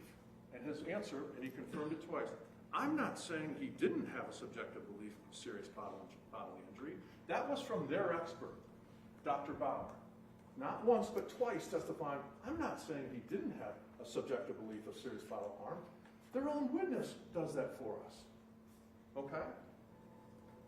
Second way they did it. Second way they proved that prong for us, more likely than not. They, ladies and gentlemen, Ms. Stevens told you you'd hear words from Connor Grubb in opening statement. Okay? Never did we expect them. They did the job for us. They put his statement in. They put the words that he wrote down into evidence. They made Connor Grubb their witness. Those words that you hear and see, those are Connor Grubb's words, and the prosecution put those into play. No need for us to do that. What were his words with regards to that? Okay. At the time I fired my weapon, I was in fear for my life, as a suspect had just struck me with her vehicle. That's their evidence that they put in, ladies and gentlemen. Second one, I fired my weapon because I believed that I was going to be seriously injured or killed by being thrown from the vehicle and or run over. So have we proven, or have they proven, that the subjective belief of a serious physical injury was in his mind that it was reasonable at that point? 1,000%. More than a feather, more than 50%, ladies and gentlemen. Their own people did it. Remember the questions that were asked to the different people? What if he tripped backwards? What could have happened to him? What if he fell? What if he was moved off the vehicle in a different way? All the different potential possibilities. Each and every witness said, yes, you can receive serious physical injury. It's not that complicated, ladies and gentlemen. So the first prong of whether or not he had a subjective belief is proven by Dr. Bauer, their witness, and his words. Those are his words you're hearing, ladies and gentlemen, Connor Grubb's words. Now, did we also add to that? Absolutely. Who did you hear from with regards to that aspect?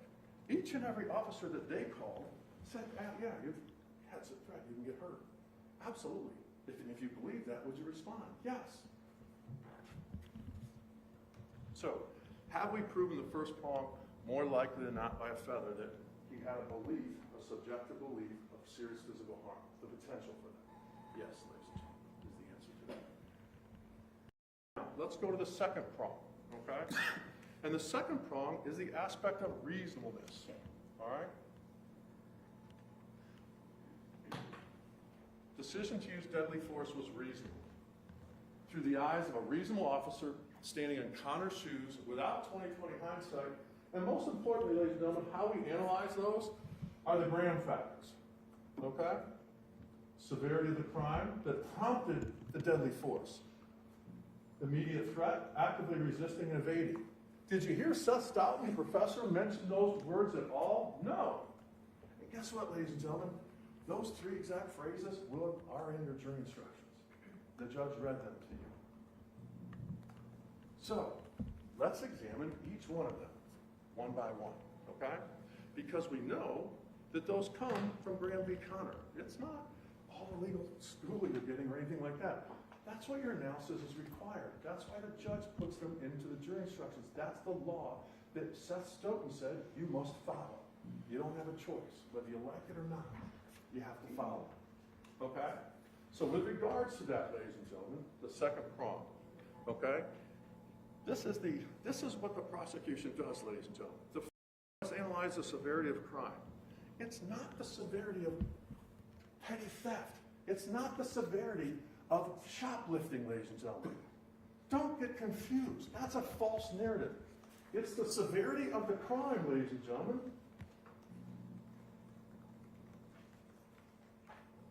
That prompted the reaction of deadly force. That prompted the reaction of deadly force. You don't get shot. Remember we talked in voir dire and other asked questions. No one gets shot for shoplifting. That doesn't happen. So to make that analogy and to make your analysis that's just not correct, ladies and gentlemen. So, how do we do the first aspect, severity of the crime? Again, the government proved this for us more likely than not, a feather more. How did they do that? Special Agent Douglas. Special Agent Douglas was on the stand, and I asked him, hey, did you do a search warrant? Yes. He said, I swore that there were true facts that the person was potentially committing a robbery or a felonious assault on the officer. That's their witness and their lead agent. The specially trained elite force of BCI that responds to officer critical incidents and goes there, and that person said, yes, I swore to a judge of those potential charges. Now, do you have to, the trial's not about that robbery or that felonious assault on Connor Grubb. It's whether or not that's a severe potential crime. And each and every law enforcement officer that they called, and Sergeant Moynihan, as well as Kevin Davis, all agreed that the potential of fleeing in a car or coming in a car with an officer is a severe crime. Now again, whether she's turning that way or she's knowingly what she's trying to do, that's not the issue. That's a false narrative. Is the actual concept. And their own witness, ladies and gentlemen, told you that when he swore to another judge that said these are true facts. He swore to a judge and said that. And remember what Special Agent Douglas said, I am the collector of facts. He doesn't have he's not trying to balance it, unbalance, or anything like that. Lieutenant Rutherford confirmed it was a serious nature. Officer Ferguson from River Park, Officer Sleevey, their witnesses. Again, they proved more likely than not that it was a severe crime or a serious crime. It's not jaywalking. It's not a traffic ticket. It's not petty theft. It's what prompted the reaction. The reaction of his use of force wasn't prompted because of the theft from the store. It was the car coming at him. It's just not that complicated, ladies and gentlemen. All right. Now, we put also Sergeant Moynihan, who said, yeah, I investigate thefts all the time. And yes, absolutely, if someone flees, that's a type of aggravated robbery. Yes, that doesn't mean there's a separate trial that we have to prove that. That has nothing to do with our burden, ladies and gentlemen. Next. Was the suspect resisting arrest? We'll break it down, resisting versus fleeing. Have we proven more likely than not that the suspect was resisting arrest? How do we do that? First with Connor's words. How do they do it? Sergeant Moynihan told her multiple times, get out of the car. I drew my weapon and ordered her to get out of the car. She did not, and I again told her to get out of the car. Instead of complying, she accelerated the car towards me. That's resisting arrest. You heard from each of the officers. If someone doesn't comply with your orders, you have to now go to the next step. That's resisting arrest. So has the government and us proven more likely than not that she was resisting arrest? Absolutely. Second one, Lieutenant Rutherford. Rutherford is the lieutenant who was in charge of all the videos that they gave the prosecution. He also was in charge of the use of force policy that they gave the prosecution. And simple question, Lieutenant, was she complying? No. That's resisting arrest. Special Agent Douglas, again, watching and listening to everything, indicated she was resisting. And again, we thank the government for doing that, but then we called Sergeant Moynihan. They didn't. We called Moynihan, and he said between 8 to 10 times, and you hear him, get out of the car, get out of the car. The prosecutor just claimed that that interaction it was pretty calm. You think it's calm when Sergeant Moynihan is banging on the thing and takes out a weapon to try to break the glass to stop her from going? Would you call that a calm interaction? Oh, gee, maybe helping the person undo the car, unlock the car, that was a calm interaction. That's what they do. That's how they shape. Because it has to fit their narrative. Because they start from a premise and they work backwards. Also, ladies and gentlemen, we proved it through her actions. What do I mean by actions? Through Miss Young's actions. We've all been in a grocery store. When an alarm goes off, what's the first thing you do? You stop. If it's you, you're like, oh man, you check your bags. Did the first set of alarms stop her? No. You heard that Mr. Giebler testify from the Kroger. There was a second set of alarms. Did that stop her? No. Did the person chasing after her, the Kroger employee chasing after her, stop her actions? No. Did Sergeant Moynihan on the side of the car, hanging onto it, banging it, did that stop her actions? No. Connor Grubb standing in front of her? No. She was resisting arrest and not complying, ladies and gentlemen.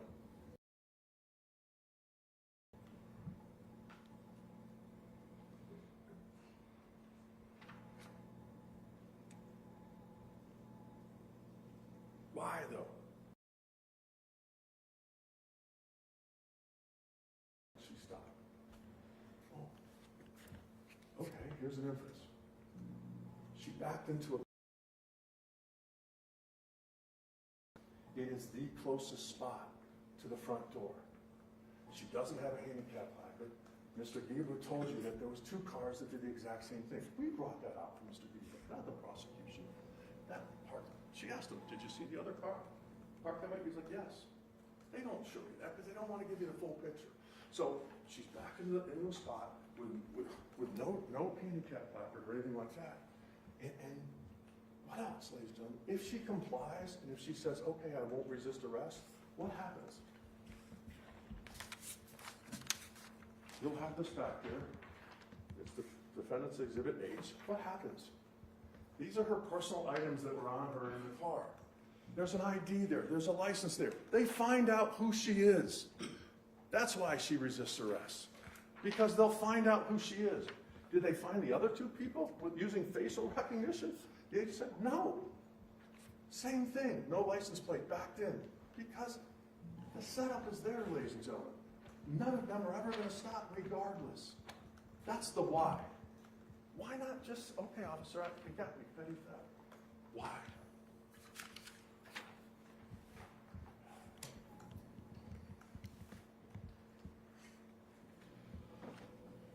All the detergent bottles in there, let's make an inference. Do you think that that's for personal laundry? Those 8 or 9 detergent bottles back there, all the however many bottles of tequila in there with the locks on them?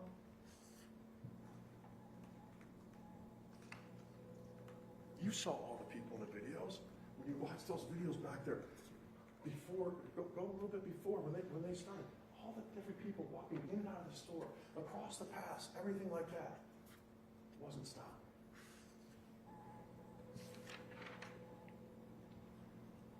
Was the suspect evading or trying to flee? Pretty straightforward, right, ladies and gentlemen? Pretty straightforward. Mr. Giebler, he watches each and every video. In his report, he writes, yeah, she tried to get away and hit the officer. Connor's own words, their witness, they put these words in there. Whether or not the suspect was attempting to evade by flight. After Sergeant Moynihan told her multiple times, I heard she did not, and again, told her that instead of complying, she accelerated the cars toward me. Down here, I slid off the driver's side of the right corner of the car continued westwards to Kroger, it veered, leaving. The foot's on, when she was going, the foot was on the gas.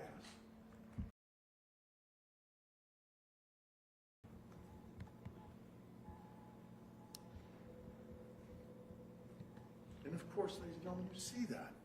You see that in all the videos. You see it. Use your own eyes. We really have to go through this analysis when you know she's fleeing. You know she's resisting arrest. You know that the severity of the crimes has been proven more likely than not. We haven't proven those factors more likely than not. They all come down in our favor with way down, ladies and gentlemen, with a ton. 3,560 pounds worth, ladies and gentlemen. That's how the scales are tipped here, that we've proven that more likely than not.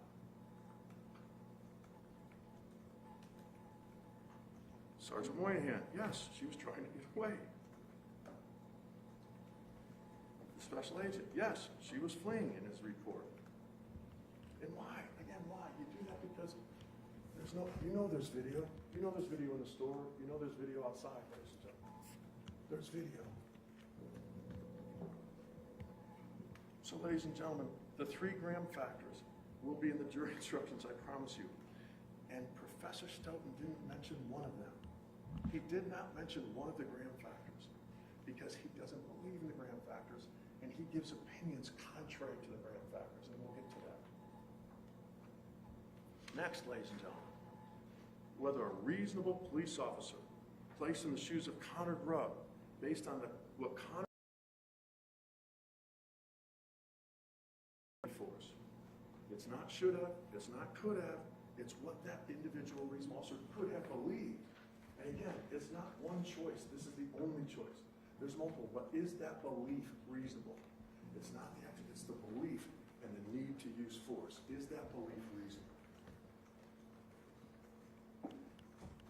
Again, the government helped us with this one. Specifically, we asked Lieutenant Rutherford, Officer Ferguson, Officer Sheevely, hypothetically, if they perceived a deadly threat coming towards them, or if it hit them, based on their training, what would they do? They would all said they would discharge their weapon and respond to the force coming against them. That's what they said. They all indicated, ladies and gentlemen, that that's how it works. You have a split-second decision to make. I submit their witnesses were reasonable police officers and are reasonable police officers. Sergeant Moynihan, ladies and gentlemen, let's talk about him for a second. There's a man who served his country in the Air Force honorably. 9/11, he goes and now goes into law enforcement. 9/11 happens, he goes back into the military, comes out, and for how many years he's been dedicated to serving his community. Okay? The important thing there is he trains the people on his force. He trains them. He trains them at Opata. And it's not what just testifies somewhere else, ladies and gentlemen. Again, that's a shiny object. That's a distraction. It's whether or not Kevin Davis trains in Ohio. Whether or not Kevin Davis trained cadets and recruits in Ohio and police officers in Ohio. Because Ohio has different curriculum than other states. And that's the difference between Seth Stoughton and Mr. Davis. It's not about where you testify, it's about where you train people.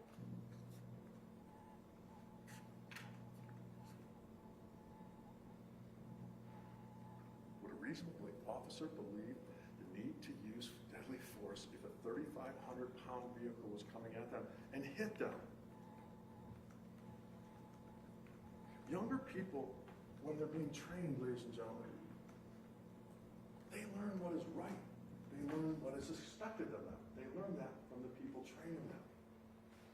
So when Sergeant Moynihan, who again we called, they didn't call, he's the person with the most interaction with Miss Young in the entire case. And they don't call him in their case. They don't want you to hear what he had to say. We had to call him. And what does he say about the tactical position that Connor Grubb took? What did he say? He said, quote, it was an effective position. An effective position, okay? Based on where Sergeant Moynihan was on the side, I said, would you go to the side? No. What are you going to do there? I'm already there. Other side? No. Crossfire. Behind? No, you can't see anything. Based on the position he took, that was an effective position. Lieutenant Rutherford said that. Officer Sleevey said that. Officer Ferguson said that. They all said the exact same thing. And that's their witnesses. But they don't want you to believe those witnesses that that's a good tactic. Because the professor says it's not. Okay? That's the issue of the case. They contradict their own witnesses, ladies and gentlemen. They put the law enforcement officers up. And each of them said, well, that's a fine tactic in that situation. Yeah. Are there other tactics? Sure. Is that an effective tactic? Yes.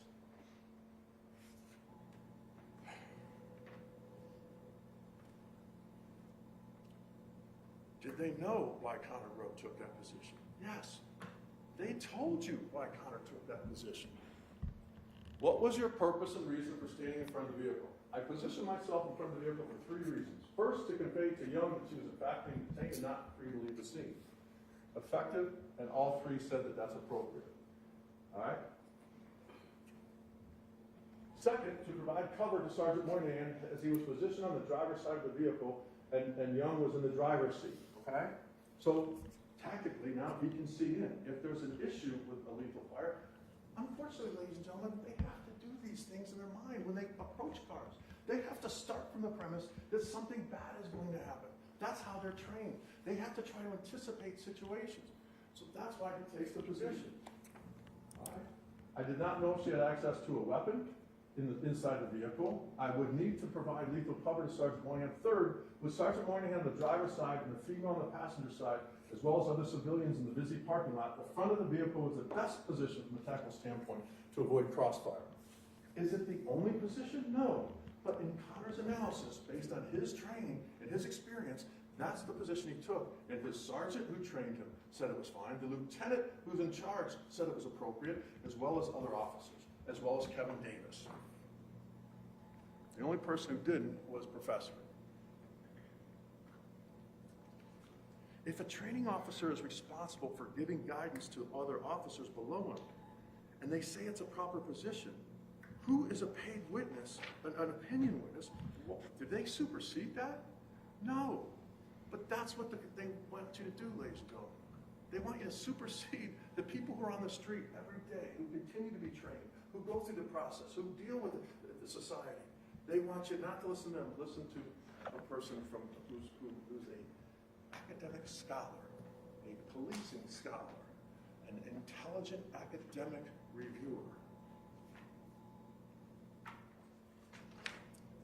All of them said, ladies and gentlemen, that it was reasonable to take that position. Next, ladies and gentlemen, the other grand factor we haven't talked about is a perceived threat. So let's walk through the analysis of can a car be a perceived threat? Okay. So how do we do that? All right. Can a car be a perceived threat?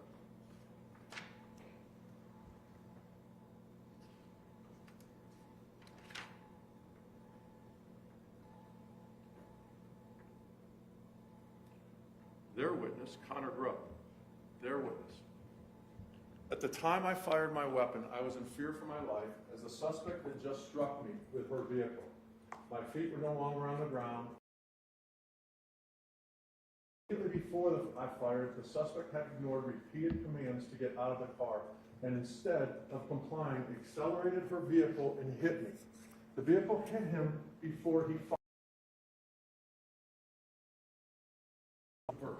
All the math works, all the pictures work. That there was a strike of him and then he fired. So a perceived threat of the car, Connor Grubb proves that more likely than not with his words, okay? But it's not just Connor Grubb, their own expert, an expert. I asked him.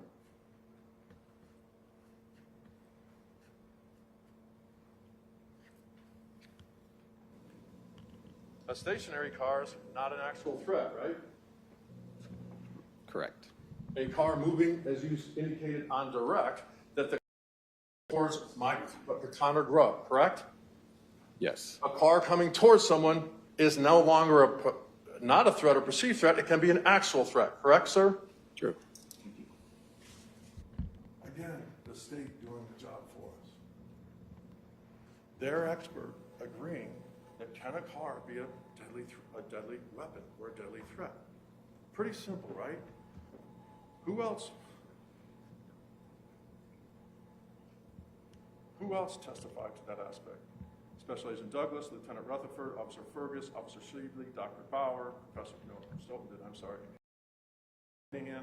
and Kevin Davis, as well as Jeffrey DeMille, okay? It's not rocket science, ladies and gentlemen.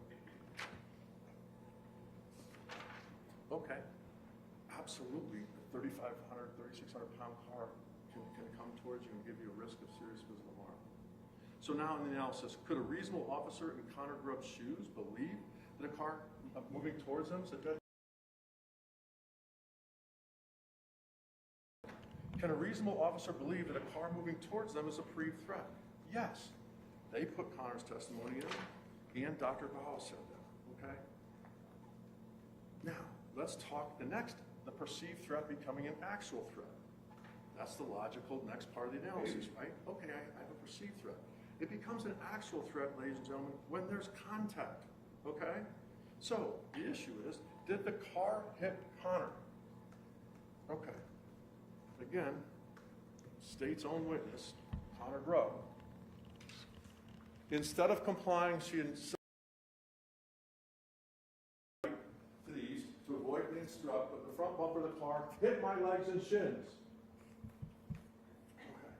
But their professional second guessers can never concede that point because that blows up their whole theory of the case.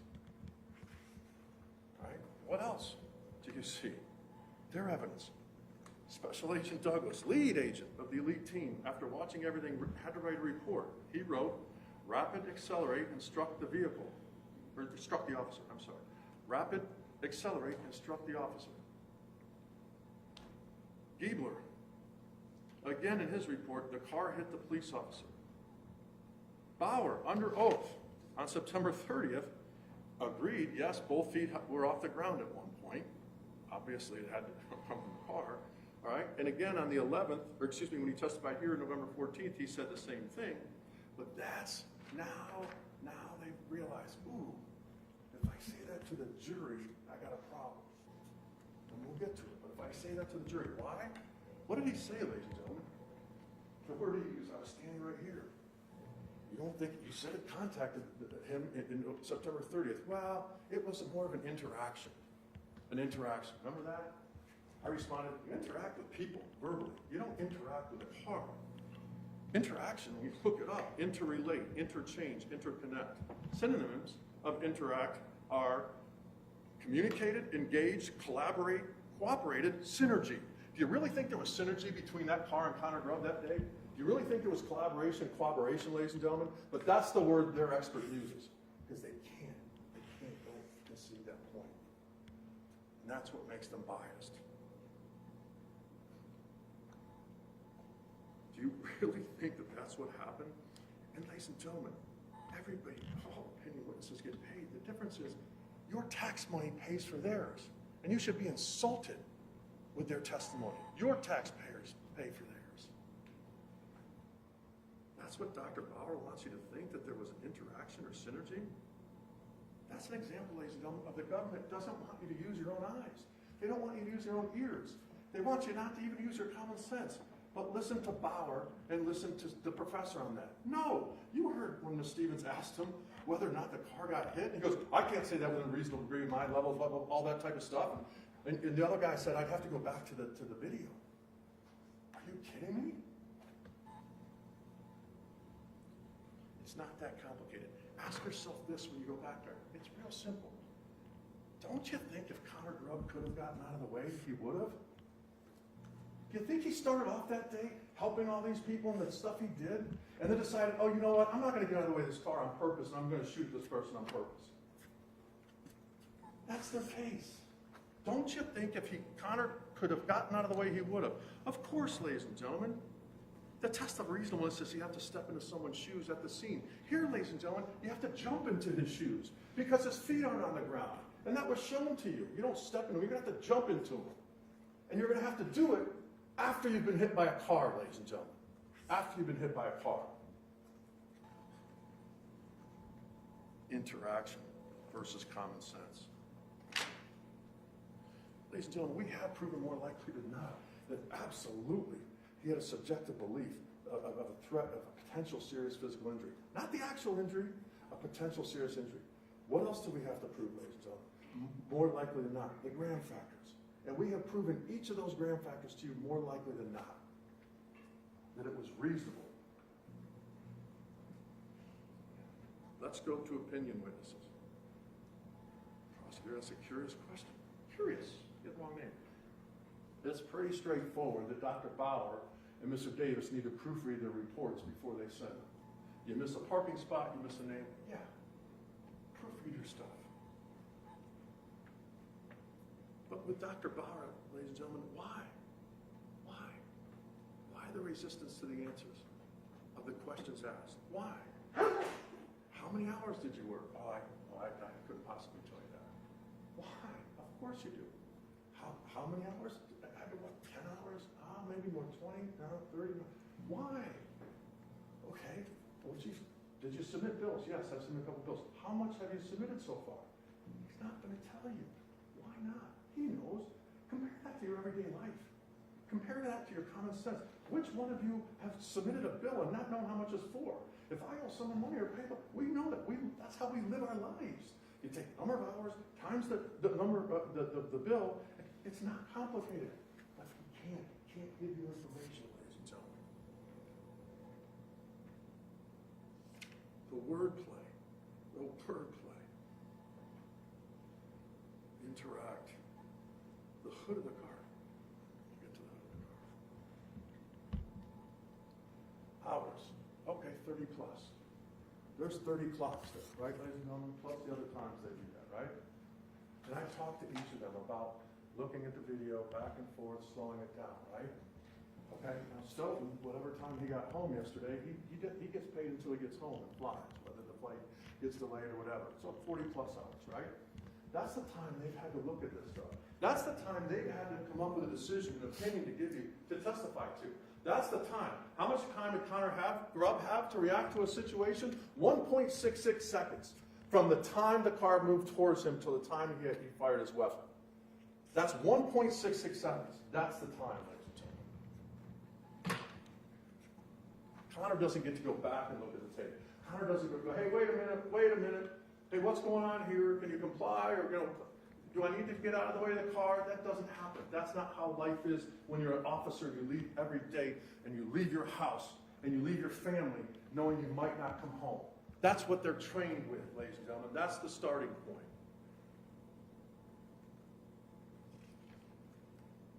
Wordplay. How about the hood example? I will go over that again with Dr. Bauer. Dr. Bauer, is the left hand near the center of the hood? No. Is it to the left? I wouldn't answer to the right? No. Okay. I can't say that's the center. Well, is it to the right of the center?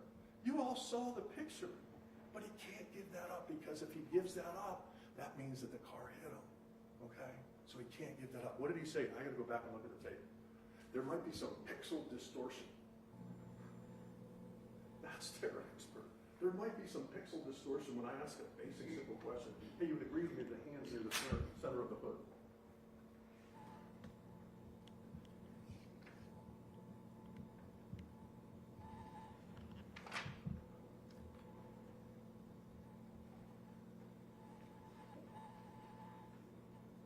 Why, ladies and gentlemen, why? You know why? It's not complicated. The government started from a premise. They started with Seth Stoughton testifying at grand jury. They had a person testify at grand jury. They came up with a premise that they thought he was wrong. So they start from there, and then they work backwards. That's why it gets twisted. That's why they can't give you full answers. That's why they can't do that, because they're tied to a theory now. You won't do that. You will follow the facts as they lead you and apply the law and keep an open mind, because you're not starting from a premise and working backwards, ladies and gentlemen. Let's go to Dr. Desmulin, okay? Fascinating. Fascinating when I asked him, should I call you Jeffrey or Doctor? Please call me Jeffrey. Right? That guy has 2 doctorate degrees, not just one in biomechanics and kinesiology. He has another one in engineering. 2 times, 2 doctors. No, call me Jeffrey. Okay. What did we ask him to do? Pretty, man, this is a pretty intellectually hard thing we asked to see. Hey, did Connor have time to get out of the way? You already know that he didn't because he got hit, okay? But what does Dr. Desmulin do, or Jeffrey do? He takes math and he takes studies and he compares them, and he does it to the synchronization of the evidence that he's reviewed.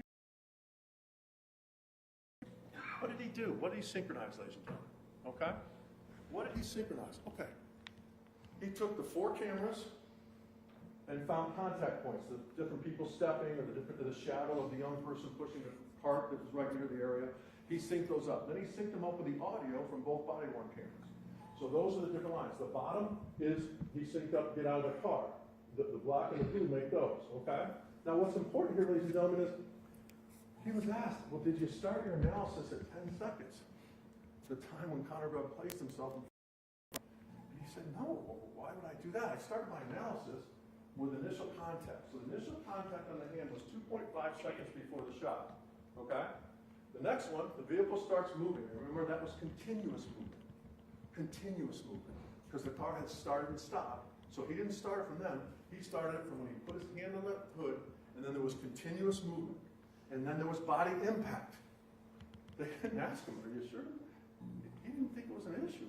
And he actually said, no one's contesting that the car contact hit him. It was like bewildered. And so then it was 1.6 seconds, ladies and gentlemen, from the time of impact until the shot. And then remember, so that was 0.8 seconds. So that's the timeline he worked with. Sure, you could go back to 10 seconds, but it's not relevant. Sure, you could go back to a minute and a half where he was before that, but it's not relevant. And that's what he told you. So what does he do at that point, ladies and gentlemen? Well, he synchronizes the videos. And what does this video show, ladies and gentlemen? Remember this one, okay? And look at the time thing up top. This is the time from when the car started the continuous movement until it hit Connor Grubb.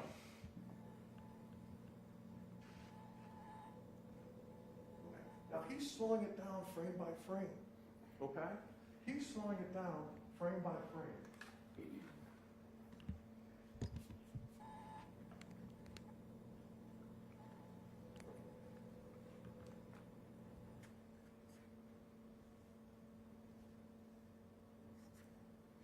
Watch the body. Now, they claim he stepped forward.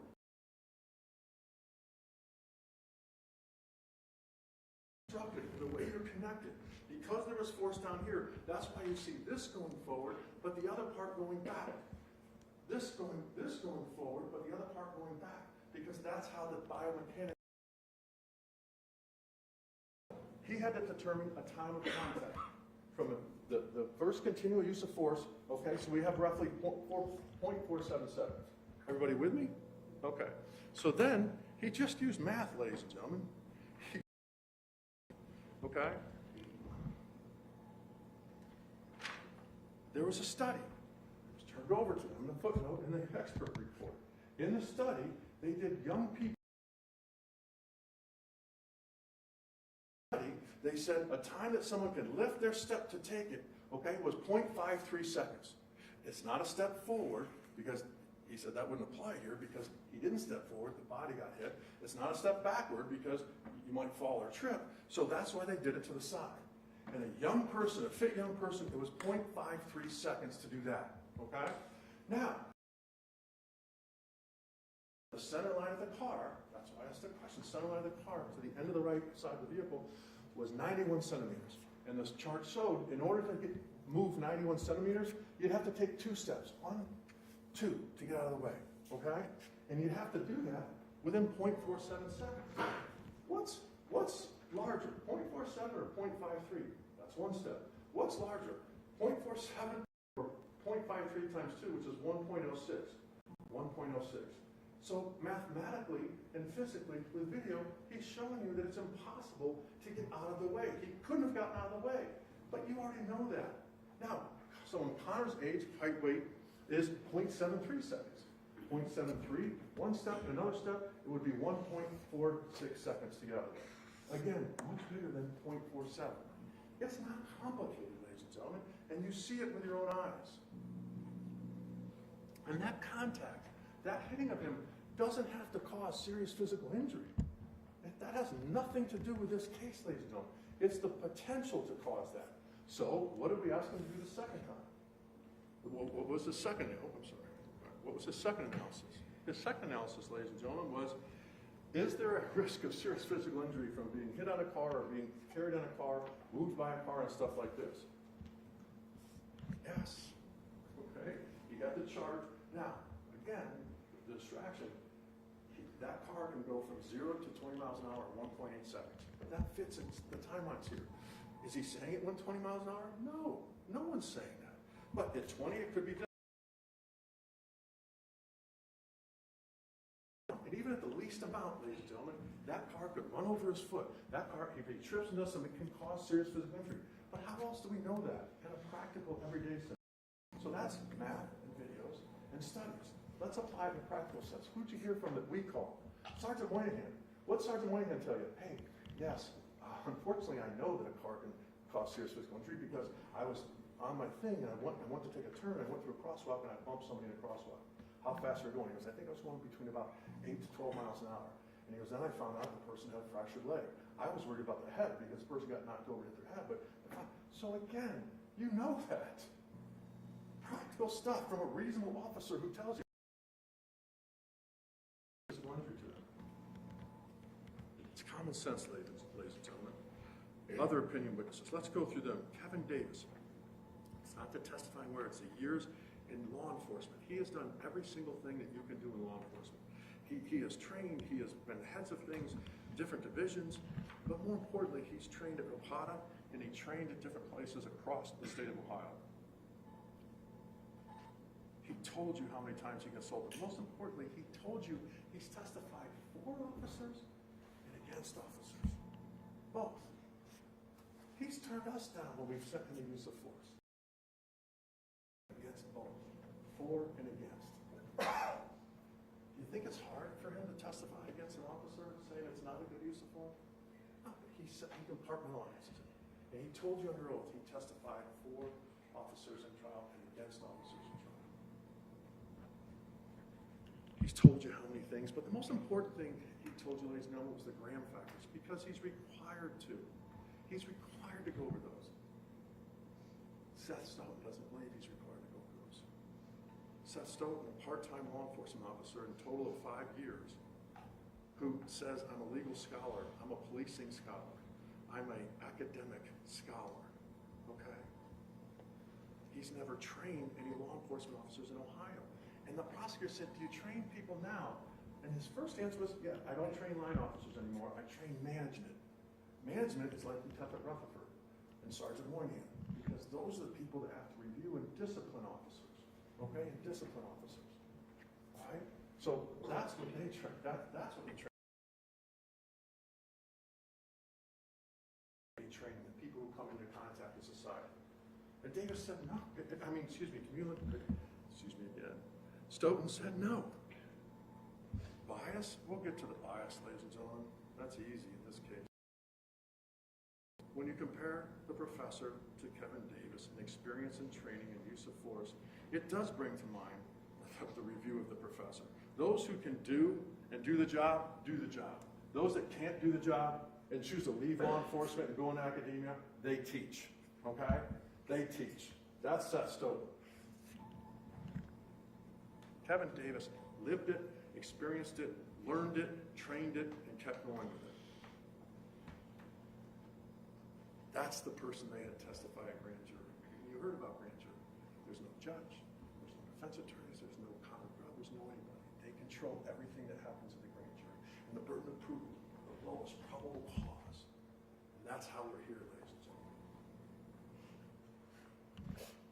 The biggest hypocritical situation is that he contradicts, ladies and gentlemen, what the law is. He sat there and told you. Ms. Stevens asked him,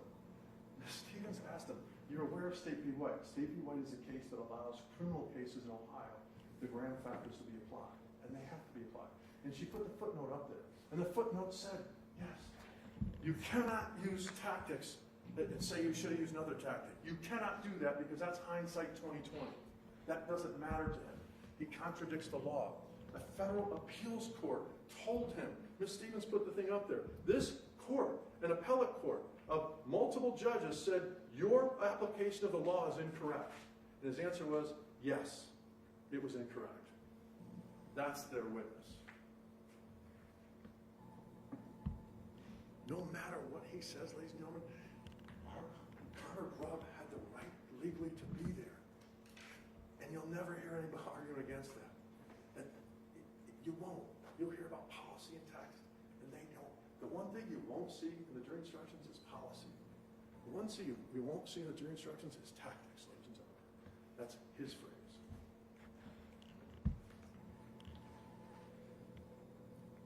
If Professor Stoughton wants his theory and his phrases to be used, ladies and gentlemen, then he needs to become a Supreme Court justice, and he needs to convince his 4 other Supreme Court justices of his way.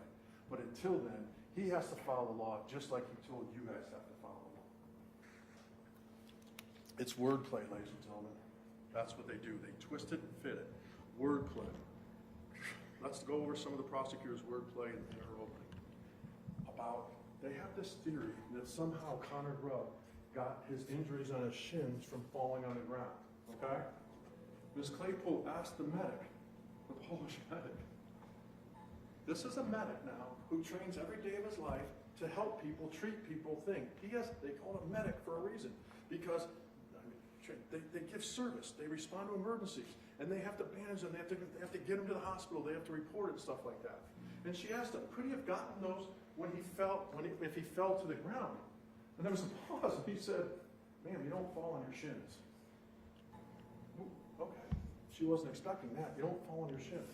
Okay, well then, geez, how could they have got the injuries? How could he have got this? All right, you know what? The glass. On the video, so there must be glass. Must be from the glass. Okay. Well, I asked their expert, Dr. Bauer, in that picture where he's kneeling, my client's right knee's on there. Do you see any glass? No. Who was kneeling longer? He or Sergeant Moynihan? Sergeant Moynihan did most of the life-saving measures once they removed Connor. Okay? And again, it just keeps going and going, ladies and gentlemen.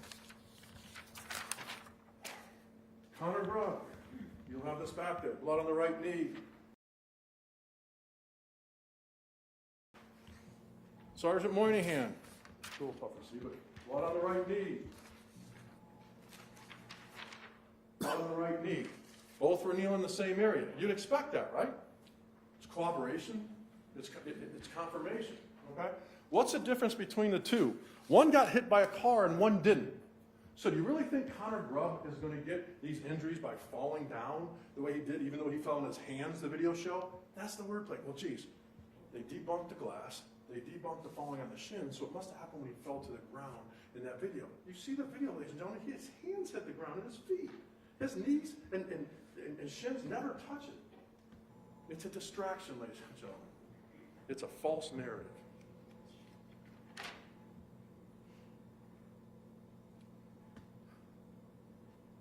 I fell to the ground. You saw the video, ladies and gentlemen. Multiple examples. This is again, we talked about this briefly, more wordplay. Twisting, because they start from premise and word back. Where is his hand there, ladies and gentlemen? It's pretty much near the center line, maybe to the right, yeah, absolutely. And what did Bauer say? Oh no, I'll have to go back and look at the cameras. Pixel distortion. Even their own expert, Stoughton, said, no, he's dead center of the car. He was dead center of the car. Because he needs to use the word dead to tell you guys that. A witness wouldn't play word games like that, ladies and gentlemen. You shouldn't believe a witness who plays word games like that would evade the truth. And the judge already instructed you, if you don't believe part of it, you can disregard all of it. You can believe whatever part, never not part you want. Timing and reaction is a huge part of this case.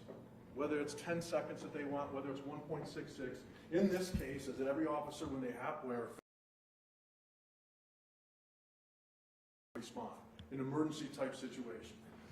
Davis and DeMullen say it's 1.66 seconds. I think Stoughton has it about 2, Bauer I think 2.06 from the time of the contact or him walking around, they're experts, to the time he fired the shot, okay? Now, but the difference, when officers go to train, they're going, hey, time to train, guys. They drive out to the course, and they know what the concept is, and they do that. When they leave their house every day, they don't know they're going to be in an emergency situation. And nor do we, ladies and gentlemen. We don't know that as well. We all think we'd like to respond properly in an emergency situation, right? We had one of those last week, ladies and gentlemen. We had one. Take a look at our response.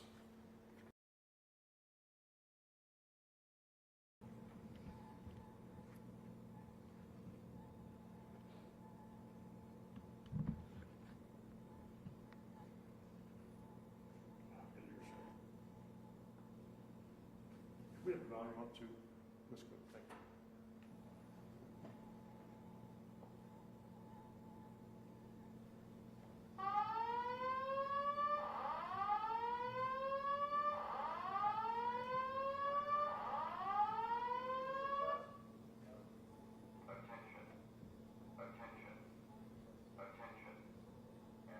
back you hear emergency, emergency. In the back you hear that. Is there any way to turn that up?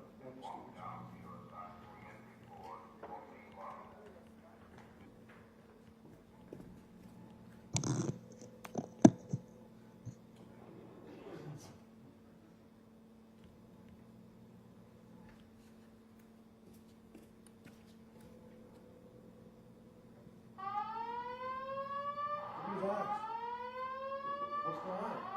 Count the time, ladies and gentlemen. No one knows. Everyone's looking around. There. Finally. Thing going on. Emergency. Emergency. Clear the building. We're all being told to do that. 25 seconds, 30 seconds. You guys. That puts it in context, ladies and gentlemen, what officers have to deal with versus what we have to deal with in our everyday lives. How many times have you been drilled in training on a fire drill? Kindergarten, grade school, middle school, high school, church, work, different buildings you work in, colleges, they all have a background. You've been trained. We all think we would do well. No, ladies and gentlemen. But they want Connor Grubb to be superhuman. They want Connor Grubb to take a position somehow maybe above the car so he's not in the way of it, and somehow be able to see everything. And how dare they try to say what he can see or can't see? He put in his statement what he could see. Ladies and gentlemen, I showed you in an ordeal, a divided attention thing. I had you focus on something. And half of you didn't see the gorilla going through. Okay? That's how the brain works. Their own expert talked about narrowing, talked about what happens. Just because it's on a camera mounted here doesn't mean that Connor saw it. It doesn't mean that he saw any turning of the hands. It doesn't mean he saw a turn signal.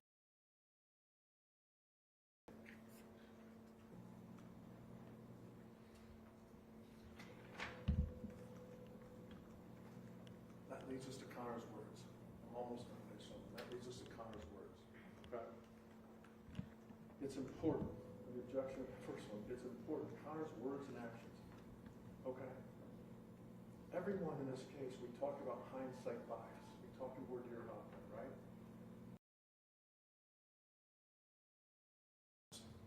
Except when they put Connor Grubb's statement, because everyone else reviewed and watched the video ahead of time. Connor gave a statement. It's part of the protocol that they do between these types of officer-involved critical incidents. Okay? Connor gave the statement he remembered based on that situation, that time. And you heard Special Agent say, we don't make them do it right away. She keeps saying 2 months later. They do it on purpose because when you're in a traumatic situation, you don't remember things correctly. So he gave a written statement, and you have it back there. And then the bottom of his statement, he says, I had the opportunity then to watch the body-worn camera and to listen to it. These are the things I don't remember that he put in the statement. How do you know he's telling the truth? Because under the prosecution's theory, if you watch the video and an audio, aren't you going to put down exactly what happened? No. He's so truthful and honorable that he gave a statement first. Then he said, oh, I watched it after an audio they allowed me to. This is what I missed when I watched the video in that. He's being a human being and honest and truthful.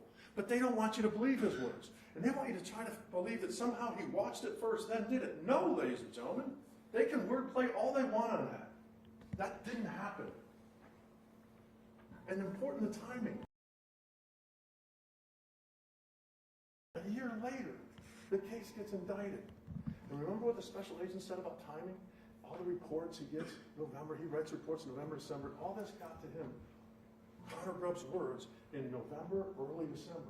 Okay? It doesn't get indicted till next August. We don't get any discovery or anything till they give it to us. Because the special agent has to give it to them. They then have to give it to us. We give it to our experts and stuff like this. Every single person that testified saw all the evidence before they testified, except Connor Grubb when they made him a witness. Objection.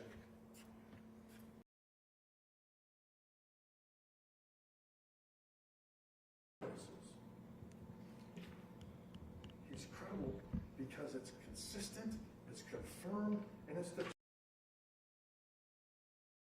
how many people would say, yeah, here's what I missed in my statement that I now see and see that. But they want to use that against him. Not just his words, ladies and gentlemen, but his actions.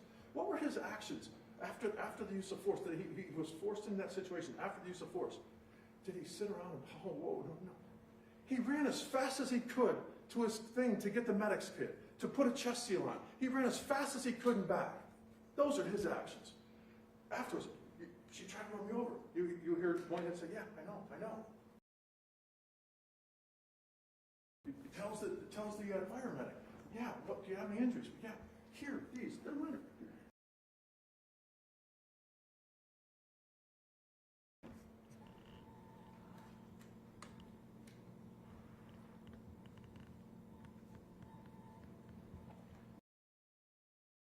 Video of life-saving measures, and they took a picture of an unborn fetus at an autopsy. No one's contesting how they died, ladies and gentlemen.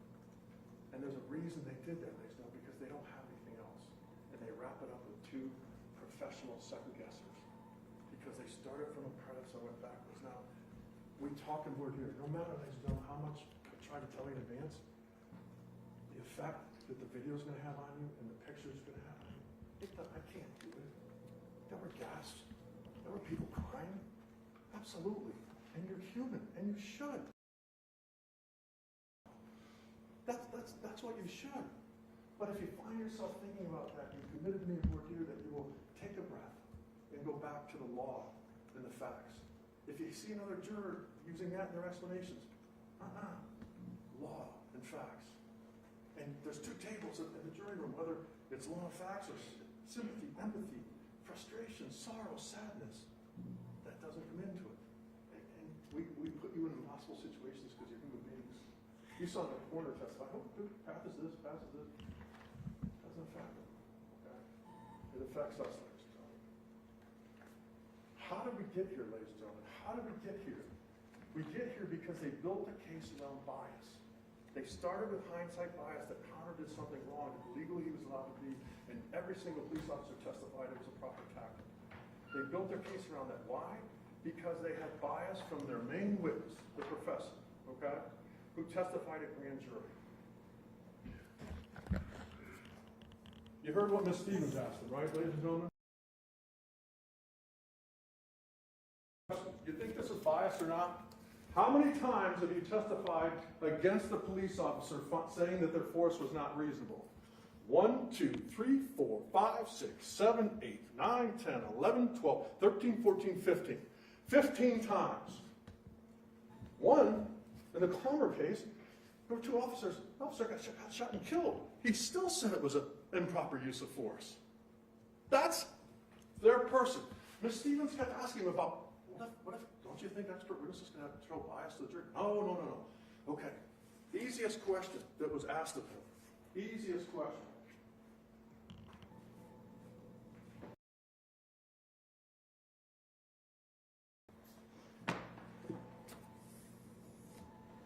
Have you ever testified on behalf of a police officer in a criminal case?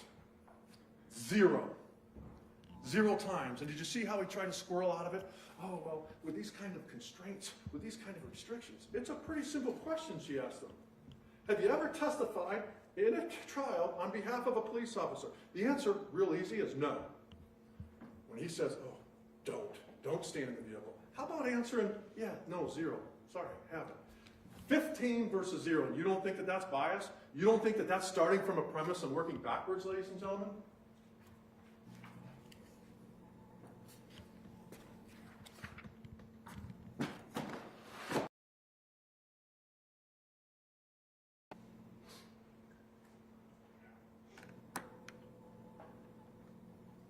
They start, now who did a thorough investigation? Agent Douglas. He gathered all the facts. But because they started from a premise, ladies and gentlemen, they can only pick and choose what they give to you. Agent Douglas listed for them the 4 most important persons or witnesses that were pertinent to this case. Sergeant Moynihan. Did they call him? No. The Kroger employee outside the car that you see. Did they call her? No. The suspect's, the deceased sister, did they call her? No. The only person they called who was listed in the top 4 was Connor Grubb. They used his words and made him their witness. Ladies and gentlemen, there were 25 civilian witnesses that were interviewed. They were interviewed, either they were in the store, in the area. They put up a witness that was facing the wrong way and didn't see anything, but heard something. Doesn't know what she heard. She heard some loud stuff, and then she heard a shot. That's the civilian witness they put up. Because they pick and choose, because the other witnesses don't match their starting from a premise and working backwards. Starting from a premise and working backwards. The person who had the most time with Ms. Young was Sergeant Moynihan. They didn't want you to have the full picture. They won't. Ms.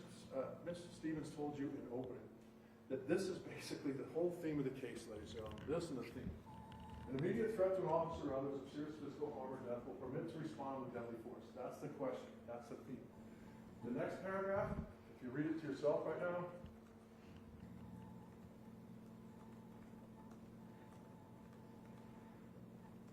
that's in your jury instructions. Word for word.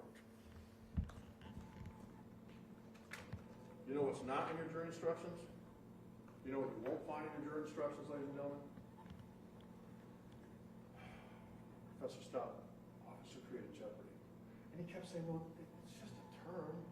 It's not relevant. If it's not relevant, don't use it. You know what else is not in the jury instructions? 16 different phrases he used to call officer created jeopardy. I just gave you 5 or 6 of them here in different topics. Tactical restraint. He used tactical restraint. Tactical risk. Tactical benefit. Unjustified risk-taking. Least intrusive. None of that will be in your jury instructions. None of that. None of it. None of it. You know what will be in your jury instructions? The Graham factors that the judge already read to you. The severity of the crime, immediate threat to the safety of the defendant, the police officer or others actively resisting or attempting to evade arrest by flight. There's a reason they're in there, ladies and gentlemen, because it's the law. Their own expert doesn't even cite the law or tell you about it. He uses different phrases to couch it. And you just go, why? Why, ladies and gentlemen? Why would he do that? Why would he do that? Because they now want to say, oh, because there's a policy, because there's some kind of policy that, oh, that can go. No, ladies and gentlemen. And you know what? Their own witness, who they put on to get the policy into evidence that they were going to redact and show you, was asked, is this a violation of policy? Their own witness said no. He's lieutenant in charge of it because it wasn't feasible for him to get out of the way. Their own witness. But again, their witnesses collide with one another, but they don't care. If something isn't corroborated or if they conflict, ladies and gentlemen, that's not proof beyond reasonable doubt, and it definitely shows that we've proven more likely than not our burden.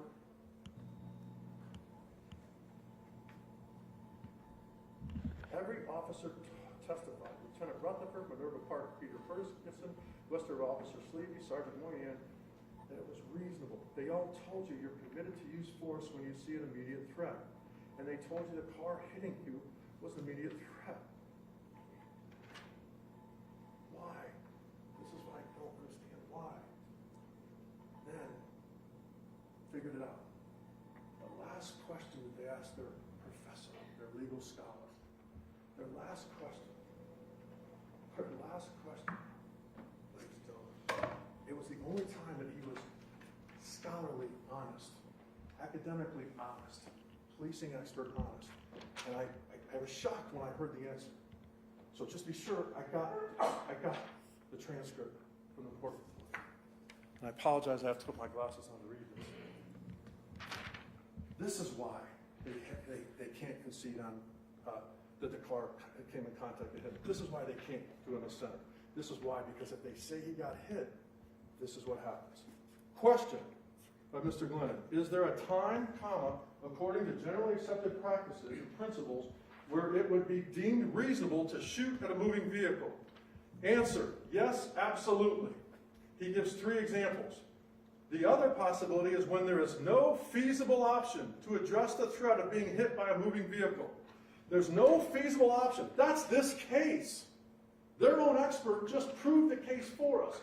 Is there any other option feasible before being hit? We know there wasn't here because he was hit, ladies and gentlemen. Because he was hit by the vehicle. So their own expert confirms for us that it was reasonable. Is there a time, according to generally accepted practice and principles, where it would be deemed reasonable to shoot a moving vehicle? Yes, absolutely. The possibility is when there is no feasible option to address the threat of being hit by moving the vehicle. Being hit, that means before you get hit. Dear, it was 0.47 seconds till he got hit, ladies and gentlemen. And we've proven to you both by video and by math and the studies that he couldn't. We have met our burden more likely than not, ladies and gentlemen. We have proven that he was allowed to defend himself because he believed he was in danger. He perceived a threat. It became an actual threat. He was hit by the car. Defending himself with reasonable, in the eyes of a reasonable police officer. Not standing in Connor's shoes, but in his shoes, being struck by a car. That's your analysis. You now have to put your analysis not standing in the shoes 10 seconds ahead, but standing in the shoes when you get hit by a car. There's only one verdict here, ladies and gentlemen, and that is that our client, ladies and gentlemen, is not guilty because we have proven to you, more likely than not, that it was reasonable belief and that he acted reasonably. I thank you for your time, I thank you for your patience, and I wish you Godspeeds in your deliberation. Thank you very much. Thank you, Your Honor. Carmen, how are you doing? I can take one. Take a break? Yes. Yes. I'm gonna put this piece of paper away.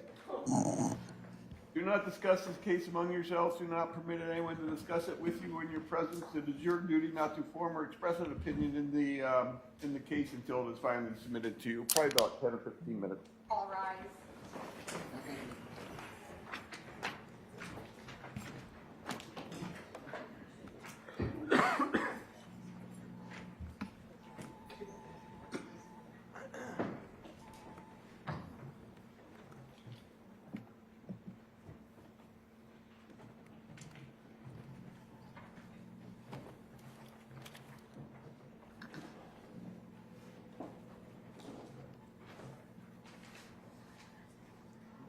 All right, 10 minutes.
Everyone can have a seat.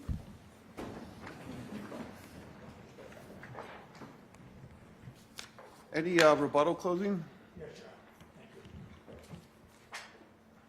Would you mind having the elbow?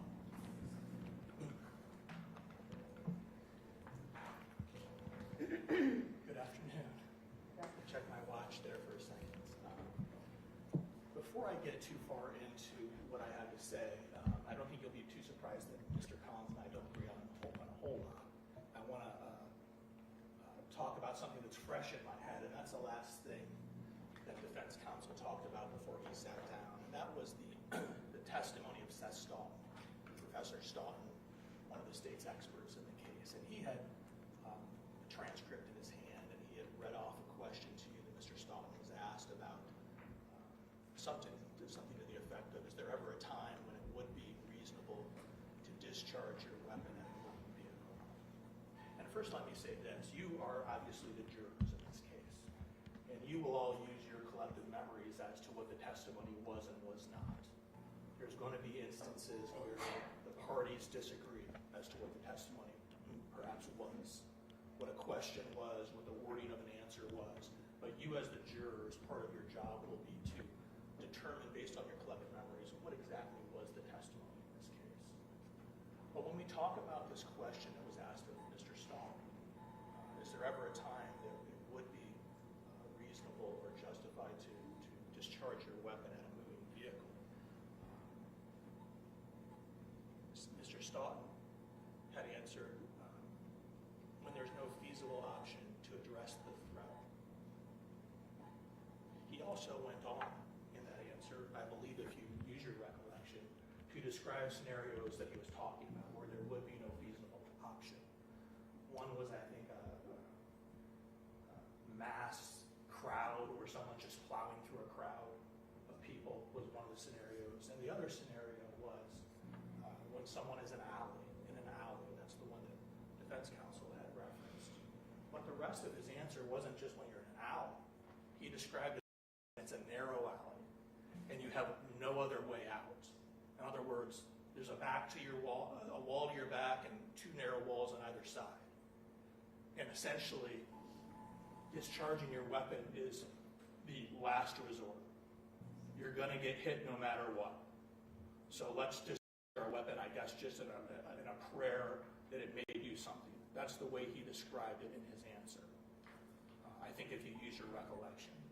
But that's something that we're seeing a lot in defense closing. And when I say we're seeing a lot of not giving the full answer, cherry picking words and statements to fit their purpose. It's disingenuous, but more importantly, it's a distraction. And I want to talk a little bit more about that. You also heard defense counsel talk about the video that you saw at the very beginning of the trial during voir dire or jury selection that the defense did. They showed this, I guess I'll call it a kind of a social experiment type video with the gorilla. And I think we all remember that. You were told to concentrate and watch the people in the white shirts. And you were told specifically to concentrate on counting the number of times that the people in the white shirts passed the basketball back and forth. You remember that? And I think we played the video, or defense counsel played the video. And when you focused your attention solely on the people in the white shirts passing the basketball and attempted to count those number of times, many of you, I think it's fair to say, did not see the gorilla enter the room. However, something very different happened when the video was shown for the second time, if you recall. Because before it was played the second time, you were told what? You were told, look for the gorilla. Look for the gorilla. You remember that? After you were told to look for the gorilla, you no longer focused on the distractions created by the people in the white t-shirts. You were not focused on those distractions. Many of you could clearly then see the gorilla on that second time. The point being, ladies and gentlemen, when you're told ahead of time to avoid those distractions,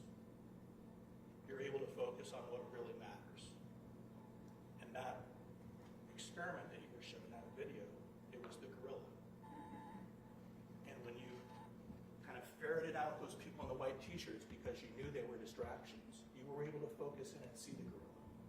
And there's a parallel going on in this trial. And there has been for the last 3 weeks. What do I mean by that? The gorilla, for purposes of this trial, I submit to you, represents this defendant's actions. His unreasonable and his unjustified use of deadly force in shooting and killing Takaya Young and terminating her pregnancy. That's the gorilla.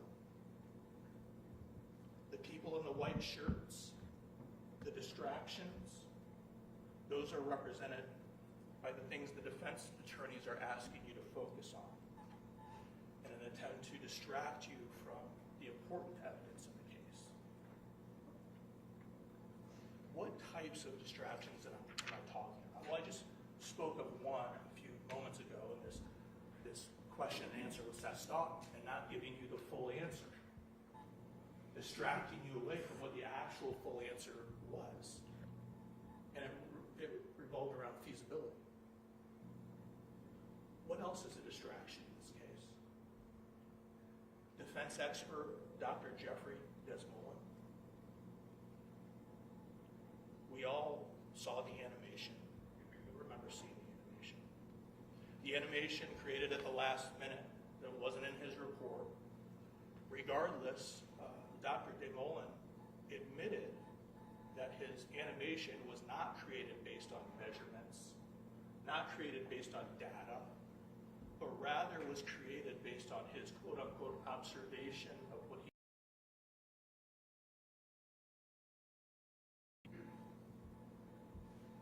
And if you remember, when Dr. Desmolin played his animation, it showed the defendant's feet just kind of gliding over the ground. In fact, in the animation, the defendant's left foot never even touched the ground. Now, Ms. Claypool alluded to this, but first I guess we have to ask ourselves, why would we need an animation to depict for us something that we have multiple angles of video, actual video of the incident? It shows us what happened. We don't need an animation to show us what happened. We've got the video.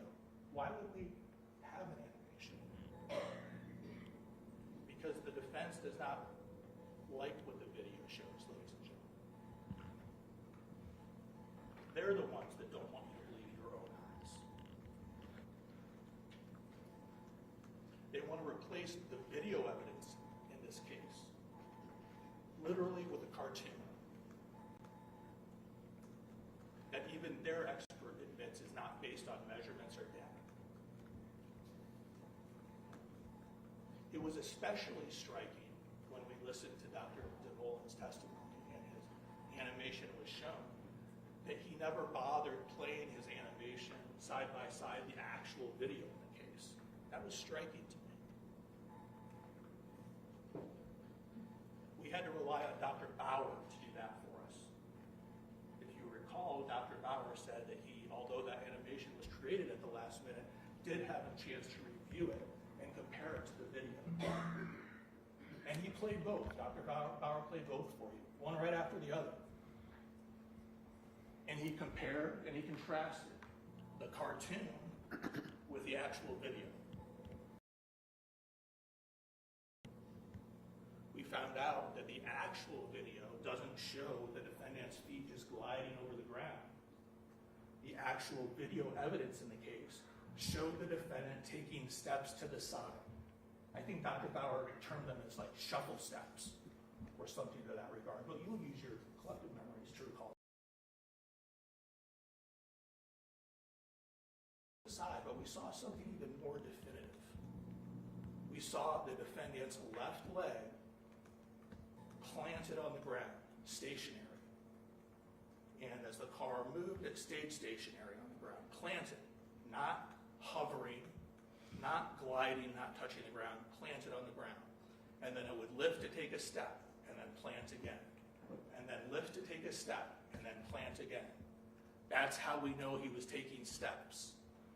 That's how we know he wasn't gliding like was depicted in the cartoon.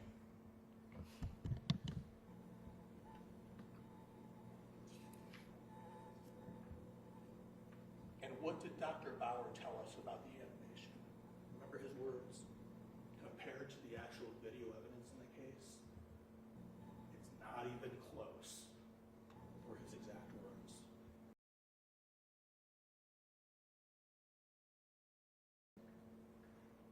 Why would the defendant have an animation created?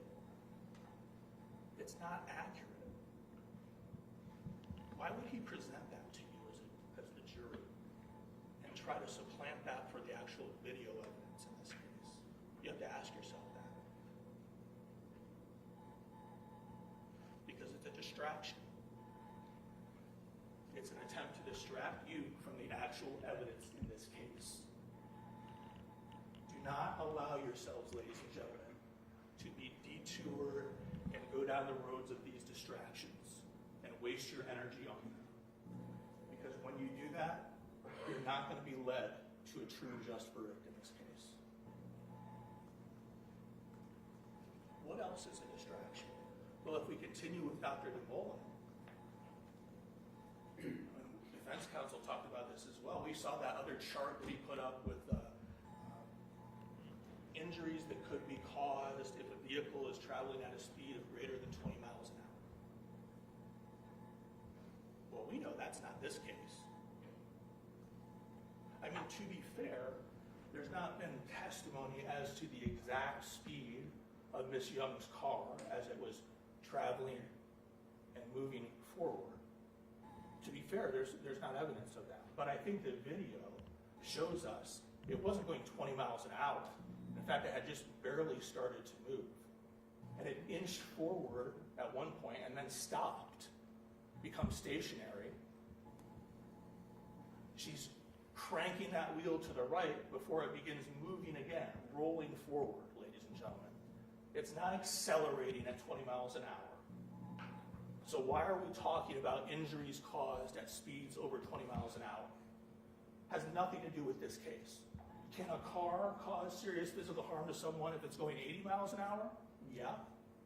But that's not this case either. It's a distraction.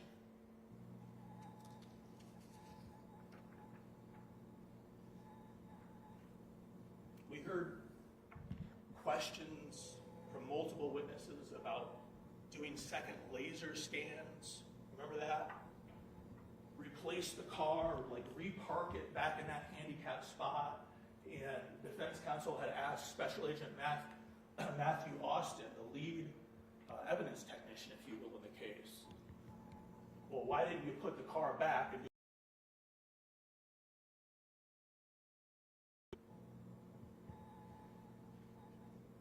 He said, well, a laser scanning device is a precise instrument that measures in millimeters. And we can't just replace or repark something. It wouldn't be fair. It would be a guess, basically, guessing where something was located. It wouldn't be accurate. Defense counsel didn't like that answer, and they pressed harder with Special Agent Austin. Until finally Special Agent Austin said, well, I guess I could have just made up evidence, but I wasn't willing to do that.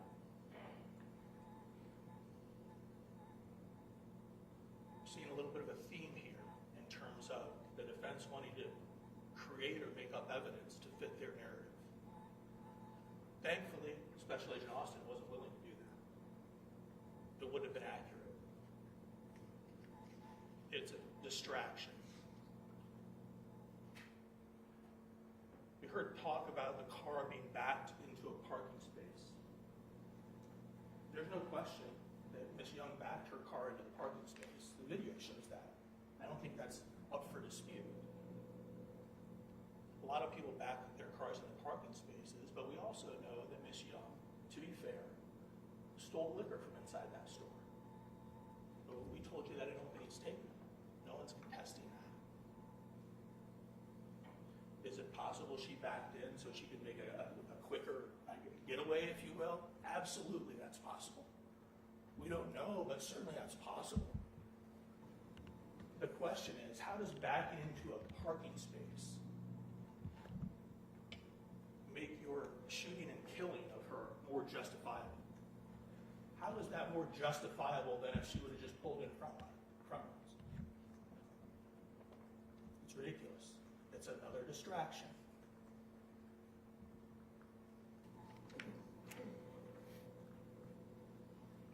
In opening statement, the defense spent a lot of time. They had a slideshow. Ms. Stevens had a slideshow, a PowerPoint, I guess I'll call it. And she spent several slides showing you individuals in the Kroger parking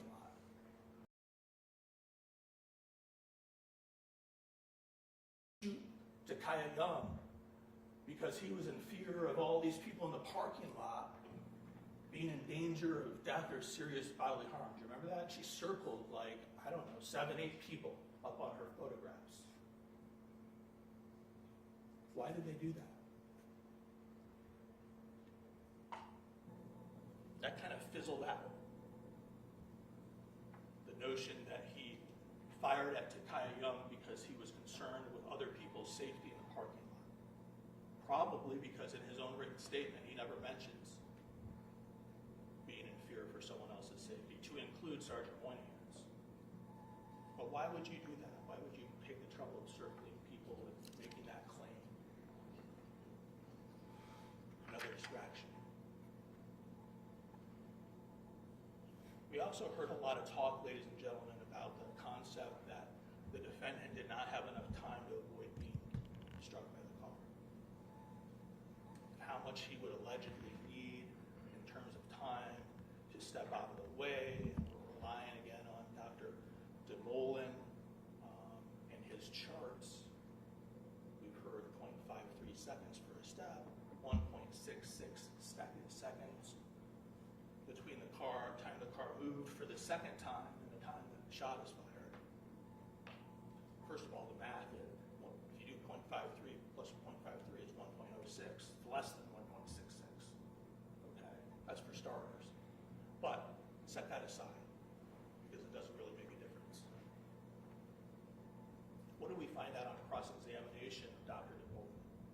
We found out that his starting times were based on the time the car moved for the second time. And we know the car moved twice. We found out that he conceded, yeah, if I would have started my timing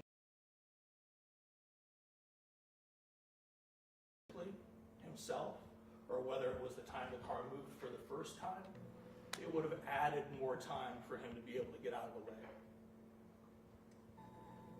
He also conceded because the car was actually turning to the right as opposed to going directly at the officer, that would also add more time for him to be able to react and move. And we know the car turned to the right.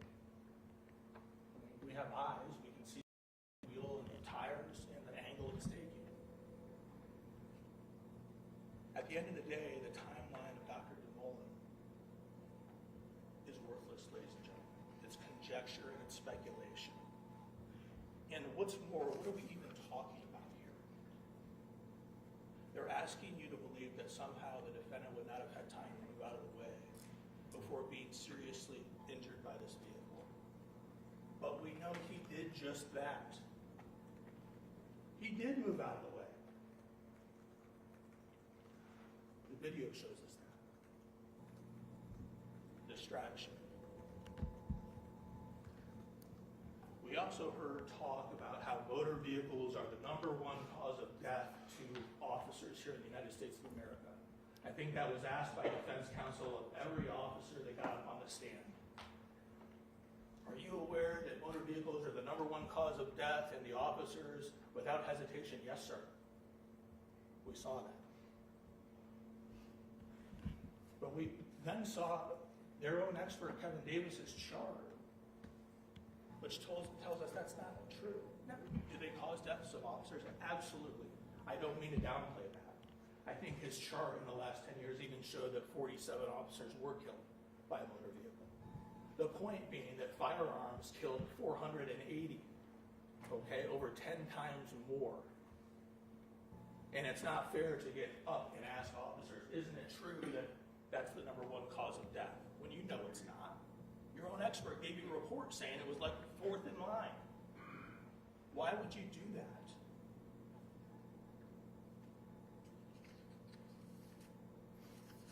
Let's talk a little bit about the experts in the case. Both sides obviously presented expert witnesses in the you'll have to decide who to believe and what weight to give to their testimony. That's your prerogative. Kevin Davis, in his opinion to you and his testimony to you, essentially told you that everything the defendant did was appropriate. He said that everything the defendant did was well within accepted police practices, everything the defendant did was within the London Township policies. He basically accepted everything the defendant said had happened as being true without even going back and looking at it. He picked and he chose portions of the defendant's written statement to include in his report while leaving other portions out. I think you'll remember that. And then he cherry-picked still photos from the body cam video to support the portions of the defendant's statement that he chose to put in his report. When I asked him about the portions of the defendant's statement that he failed to put in his report, do you remember his explanation? I asked him, well, what about the defendant's words in his own written statement when he says the top half of my body was on the hood of her car? We didn't see that in any of your still photos, Mr. Davis.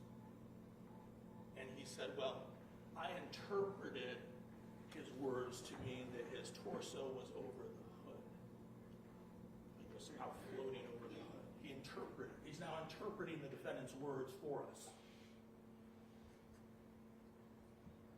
I also asked him about the defendant's words in his statement to Nick Adams, the medic, which at nowhere appeared in Kevin Davis's report for a reason, by the way, and we'll get to that in a minute. But wouldn't it be important if you were Kevin Davis and you're being paid this money to evaluate the words that the defendant states as to how the events transpired and what happened to make him fire his weapon and kill a person? Wouldn't it be important to have all of those words and evaluate all of those words to the video and the still shots that you're going to be producing in court and testifying about? But he didn't want to do that. He didn't do that. In fact, he left out the statement to Nick Davis, the medic, entirely. And that was when the defendant told Medic Davis that he was thrown off of the hood of the car and onto the ground. And I asked Kevin Davis about that. Help us out, Mr. Davis. That's not in your still shots. Nowhere in the video you see him being thrown off of the hood of the car and onto the ground. And do you remember what he told me?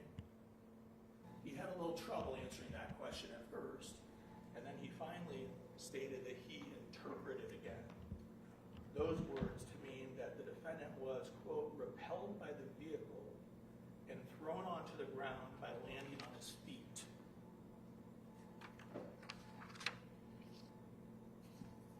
I don't even know if that's a serious answer, but that was his answer to the question.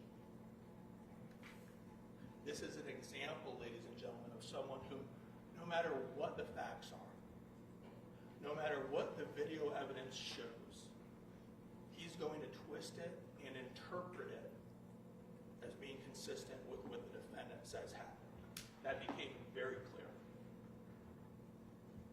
Kevin Davis is not an expert, he's an advocate on behalf of the defendant. And there's a difference. Experts are here to provide information that may be useful to you.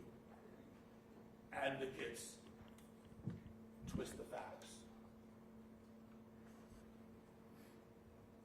What else did we see? We saw in his report, again, this has been talked about, but those names, I put it side by side. He had an Officer Anderson and a Mr. Lewis as the deceased, and then he had switched it to be Officer Grubb and Takaya Young. And I asked him, is that just a cut and paste error? Because what was probably more interesting than the different names was the verbiage, and the opinion was the exact same. The exact same from some other report that he had done in one of these types of cases.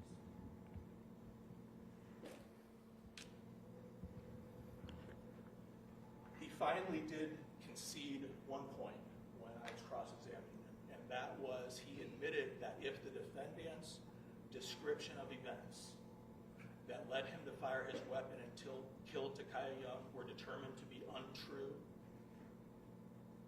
that would affect the reasonableness of the threat that he claimed to perceive. He did concede that point. And that's exactly what we're dealing with in this case, ladies and gentlemen. We're dealing with an attempt by the defendant to justify his actions after the fact.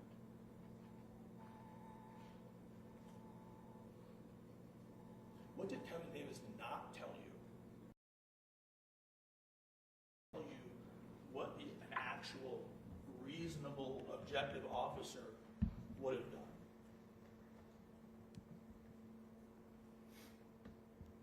We had to wait for Professor Stoughton to come in and give you that information. And there's been a lot of criticism of Professor Stoughton because he didn't testify as to the Graham factors that you should consider, or what Ohio law should be put into the jury instructions. But Professor Stoughton was very straightforward. He said, I'm not here to testify as to what the law that the jury should use should be. That's the judge's job. I'm here as an expert in policing and generally accepted police practices.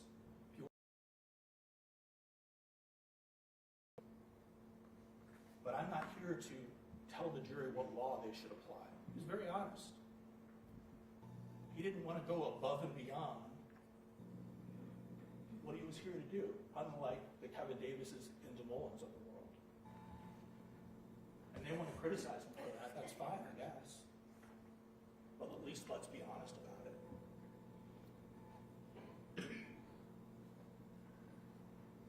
Professor Stoughton told you that in his opinion, the defendant's decision to move in front of Ms. Young's vehicle was unreasonable and not consistent with generally held police practices. He said it was a capital B bad idea. Ms. Claypool talked about this. I'm not going to go into it, but essentially he said there's literally no good reason for an officer to position themselves in front of a vehicle. If we're talking about generally accepted police practices, and guess what? London Township's own policy agrees with him on that, despite the fact that they're in Ohio and he's in South Carolina.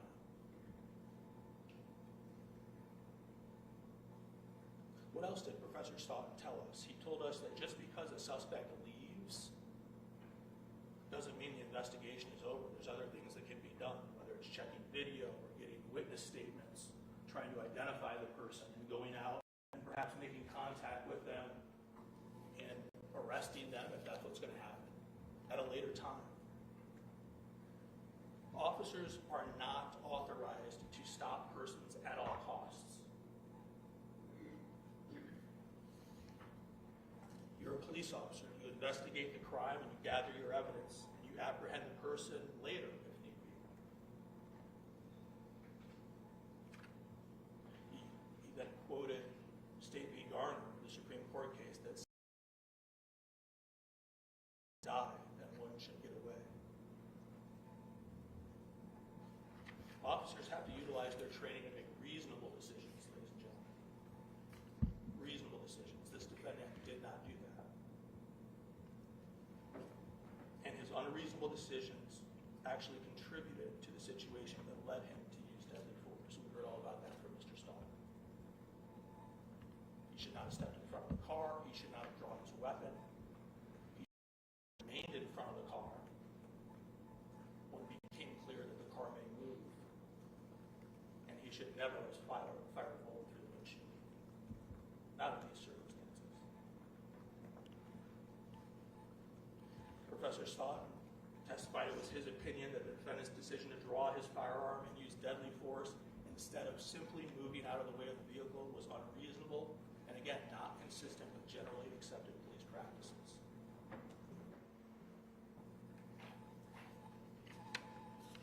Now, the defense doesn't like those opinions. I get it. I understand why.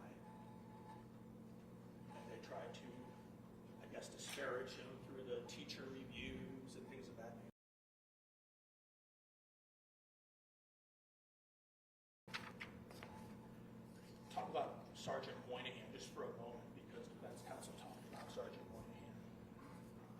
like all officers who testified in this case, Sergeant Moynihan, to be fair, was put in a kind of a unique and difficult position. They're being asked to come into court and testify in a case where another fellow officer has been criminally charged.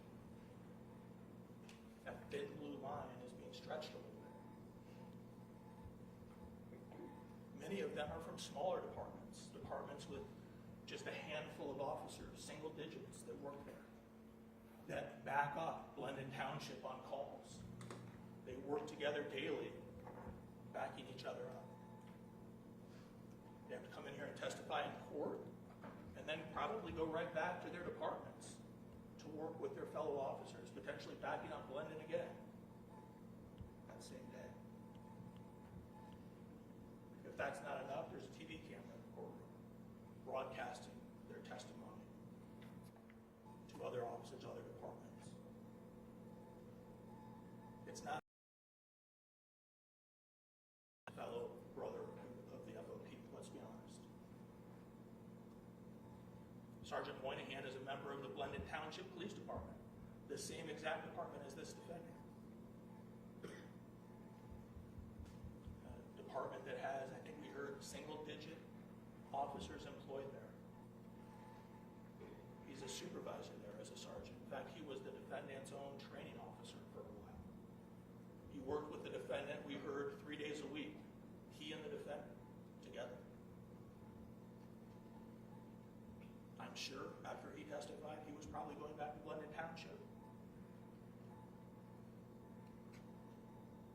He was in a difficult position on the witness stand in this case. He admitted the state had tried to reach out and speak with him, but that he had declined to speak with us through his FOP attorney.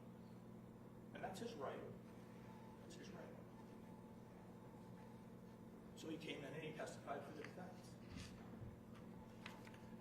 In his testimony, though, ladies and gentlemen, he said some very interesting things. We have to kind of slow down and think about this a little bit. Sergeant Moynihan had said that when the Kroger employee came out to the parking lot and told him that Miss Young had stolen something from inside the store, he felt, and he said, I knew it was a misdemeanor theft. It didn't seem like that big a deal to me at the time. He talked about telling Miss Young, ordering her to get out of the car and telling her she wasn't listening to him, she wasn't doing that. And he talked about the fact that if Miss Young had just driven away and left, they would not have even been able to pursue her because of it just being a misdemeanor theft offense. He stated while he was on the driver's side of Miss Young's car, he recalled the defendant passing him on his left, what would be his left on the driver's side, and positioning himself somewhere to the left or front of him, but he wasn't exactly sure where. Sergeant Moynihan told us that he himself did not perceive Miss Young to be a threat at all. He didn't even have his weapon drawn. He stated that it surprised him when he heard the sound. He wasn't expecting that. And he told us again, I didn't even have my gun out prior to the gunshot going off. Why are those statements important? It tells us that Sergeant Moynihan did not perceive Miss Young as a threat. And the fact that he was not expecting to hear a gunshot at all tells us that he was not perceiving a threat the likes of which would cause the defendant to have had a reason to fire his weapon. Sergeant Moynihan also testified that after hearing the gunshot and seeing the defendant with the defendant's gun out, he said, I did the same thing, thinking I might have missed something. Thinking I might have missed something. Why are those words important? Again, it tells us that Sergeant Moynihan saw no reason to have his gun out, but that after the gunshot went off audibly, he pulled his gun out thinking he might have missed. I submit to you, ladies and gentlemen, that Sergeant Moynihan was surprised to hear the gunshot because he did not observe anything on that day that an objectively reasonable officer would have perceived as a deadly threat from Miss Young. He thought he missed something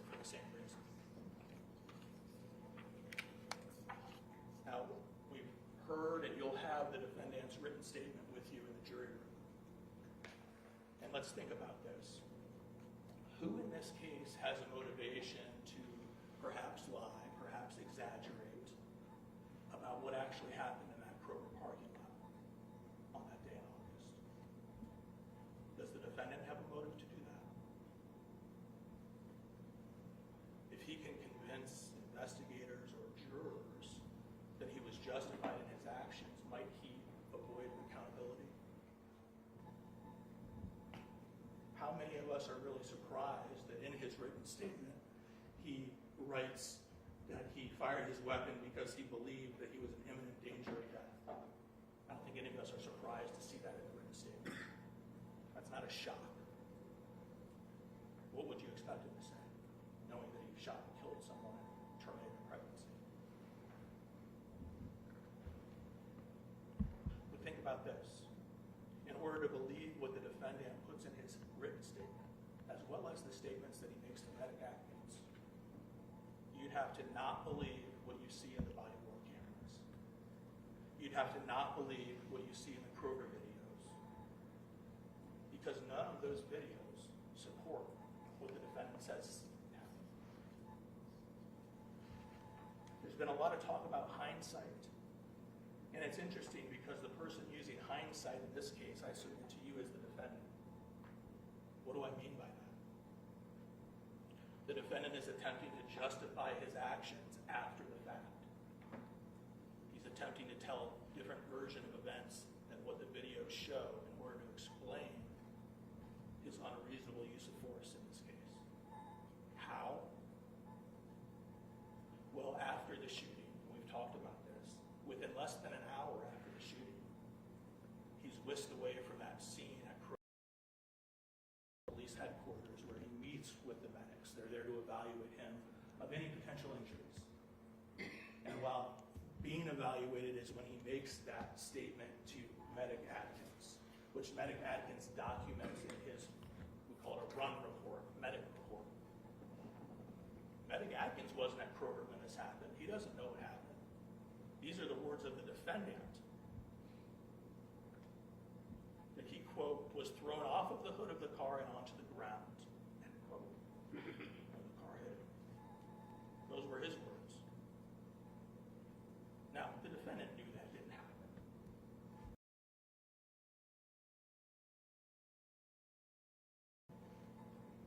Because he knows the person that he shot is seriously hurt and probably going to die.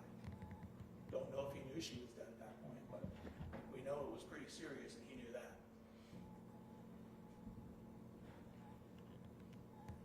He knows he has to justify the choices he made and the shot that he fired.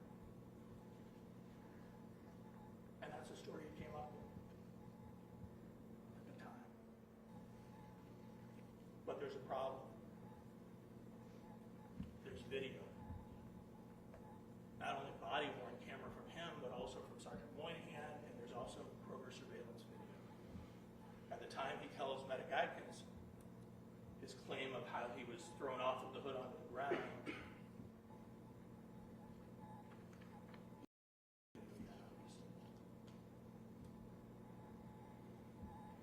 2 months later,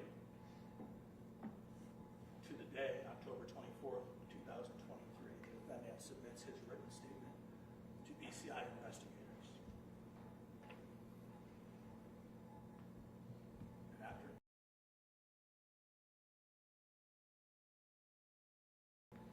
a new version of events, if you will. Why? He knows that no one is ever going to believe he's thrown off the hood onto the ground once they see these videos. So there's a different version. He uses different words. We no longer see being thrown off the hood onto the ground. We now see words like, both my feet were completely off the ground and my waist was on the hood of the car and my body was being carried by the car as she continued accelerating. Feet were no longer on the ground and the top half of my body was on the hood of her car. The suspect was trying to flee with me being carried on the hood of her car. Those are his words. In his second attempt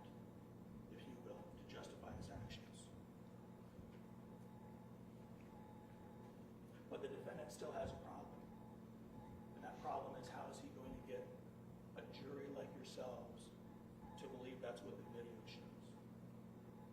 Answer: hire experts.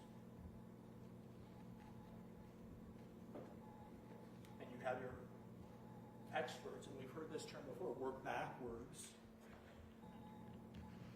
in an attempt to show that what you said happened, defendant, actually is what the video shows. And we see things when they do that.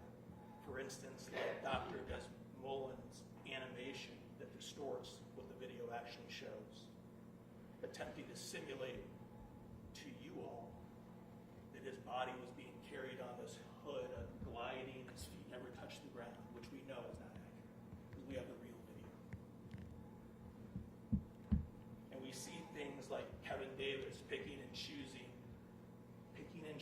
comments out of the defendant's own statement and trying to shoehorn those into the cherry-picked still shots that he wants to present to you, while totally ignoring other statements by the defendant about being thrown off the hood.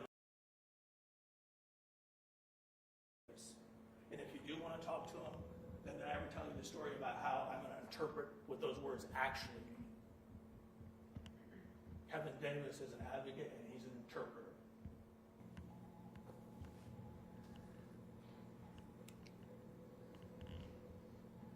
And then after you have your experts, you put the blame on the victim. You claim that she was committing violent offenses. Does counsel want to approach?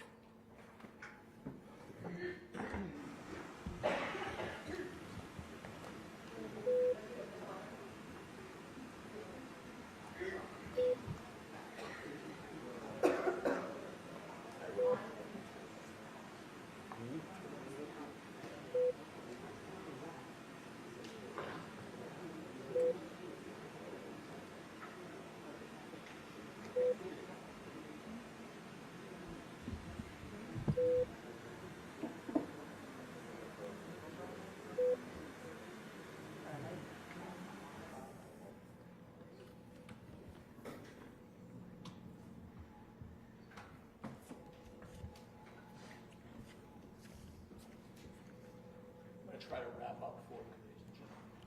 Let me wrap up by saying this. Homicide cases, by their very nature, are difficult because we always have one witness who can't come into the courtroom and walk up into this courtroom and take that witness stand and testify as to what happened.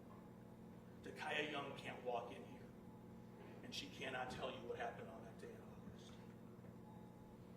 Takaya Young no longer has a voice in this case because of the defendant's bullet. But she still speaks to you through the evidence, ladies and gentlemen.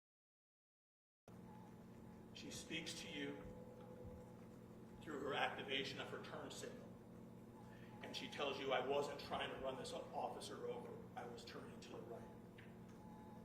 She speaks to you through her vehicle and the video of her turning her hands, hand over hand, on that steering wheel to the right. And she tells you, I was not trying to run him over. I was turning as far as I could to the right to avoid hitting him. I wasn't trying to hurt him. She speaks to you through her front tires on the video, turning at that right angle until the rims disappear, and she tells you, I was steering away. She speaks to you through... John, may we approach? Jack. Ben?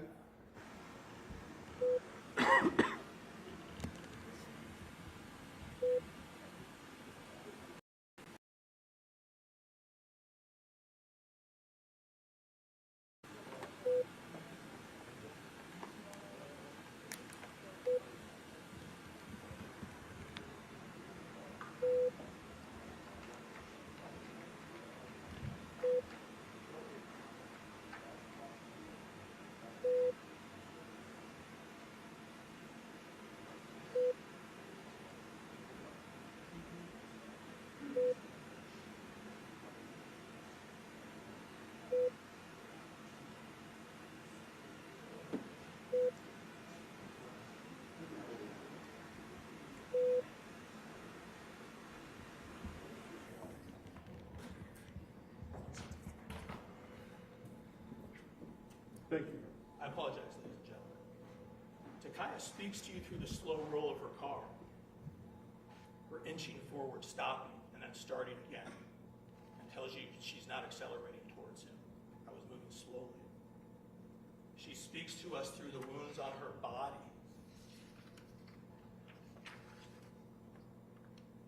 The bullet lodged in her spine and tells us she couldn't move her legs. That's why her foot was still on the gas. And she speaks to us through the fetus and tells us that he took the life of her daughter. Ladies and gentlemen, Takaya is no longer with us, but she still speaks to us through the evidence. Please listen. No objectively reasonable officer would have believed that Takaya Young posed an imminent threat of death on that date in August. Do not allow yourselves to be sidetracked by those distractions we spoke about. The defense attorney said in his closing that no one gets shot for shoplifting. Ladies and gentlemen, Takaya Young did. Evaluate the evidence. Watch the videos. Trust your own eyes. And apply your common sense. And the state is confident that you will come to but one true and just verdict in this case. And that is that the defendant is guilty of the charges against him, and that his use of deadly force against Takaya Young was not justified. Thank you. Ladies and gentlemen, back to your initial conduct upon entering the jury room is important. It is not wise to express immediately a determination to insist upon a certain verdict, because if your sense of pride is aroused, you may hesitate to change your position even if you later decide you are wrong.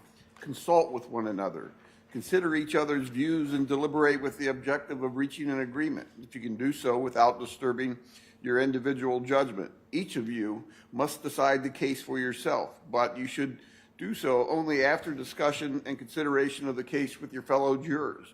Do not hesitate to change an opinion if convinced that it is wrong. However, you should not surrender honest convictions in order to be congenial or to reach a verdict solely because of the opinion of others.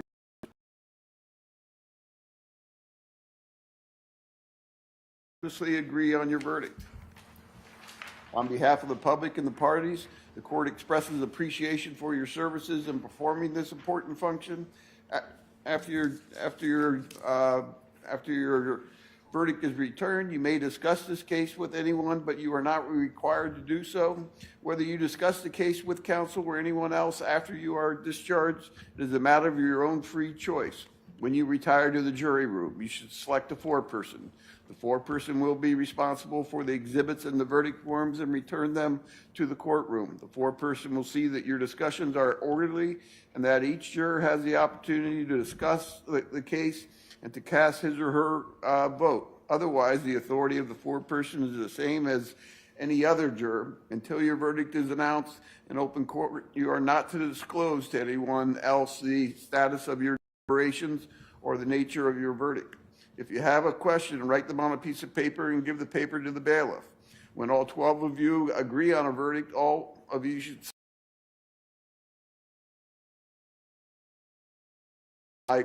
you will then be returned to the courtroom. Alternate jurors were selected to serve in the event of any misfortune befalling a member of the panel. Each of you will remain as alternate members of this panel until your jury has reached a verdict. If your service is needed, you will be in panel with the other regular jurors and deliberate. Wait further instructions from the court. Since you are still an alternate juror, you are not to discuss the case with anyone, and you are not to tell anyone how you would vote on this case. And we'll get you all the edited jury instructions and all the exhibits and everything. And because there's a firearm involved in this matter, the firearm with the ammunition back at the same time. If you want to see the ammunition, I can give you the ammunition. If you want to see the firearm, I can give you this firearm. All right. All rise.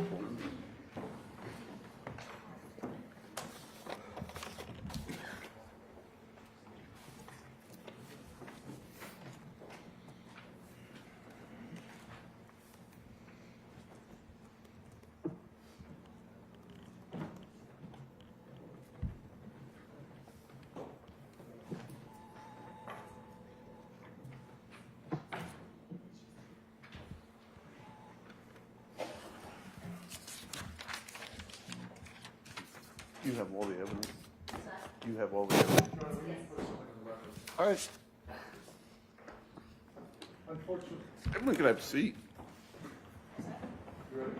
Unfortunately, Your Honor, when you have prosecutors that never prosecuted a shooting on a police officer case, Your Honor, this is where we're at. The record was completely devoid, zero, nothing of what anything with regards to evidence of Takaya Young speaking or Takaya Young or any interpretation of that. It's actually precluded, Your Honor, in the case law that her intent you can't even consider.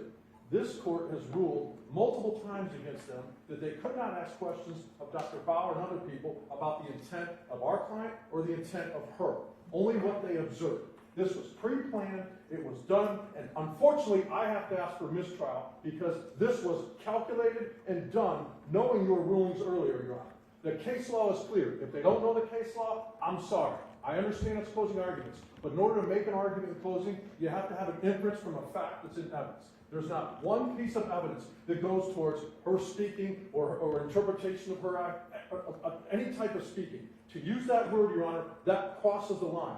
They don't get immunity. They can't just say it's closing arguments. They don't get to cloak themselves in that.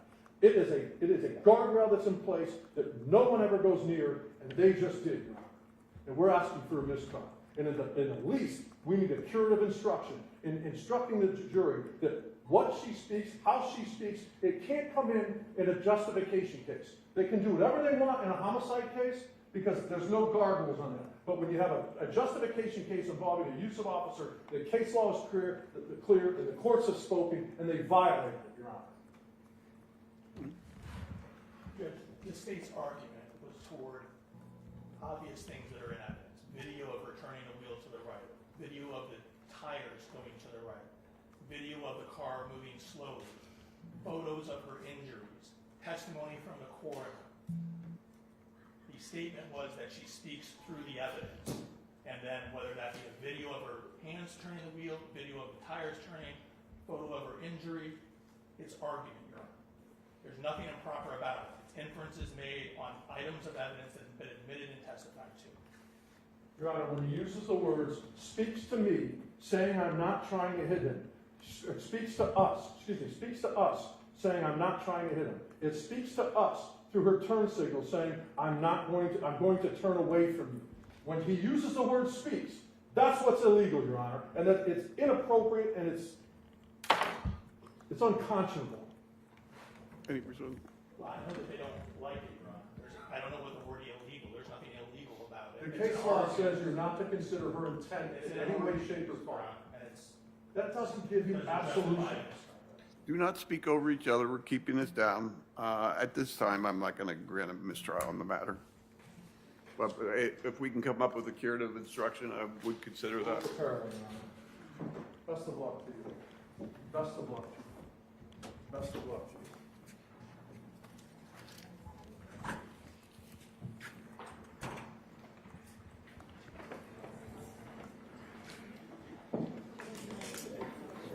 It has nothing to do with like, Dan. It has to do with right rules.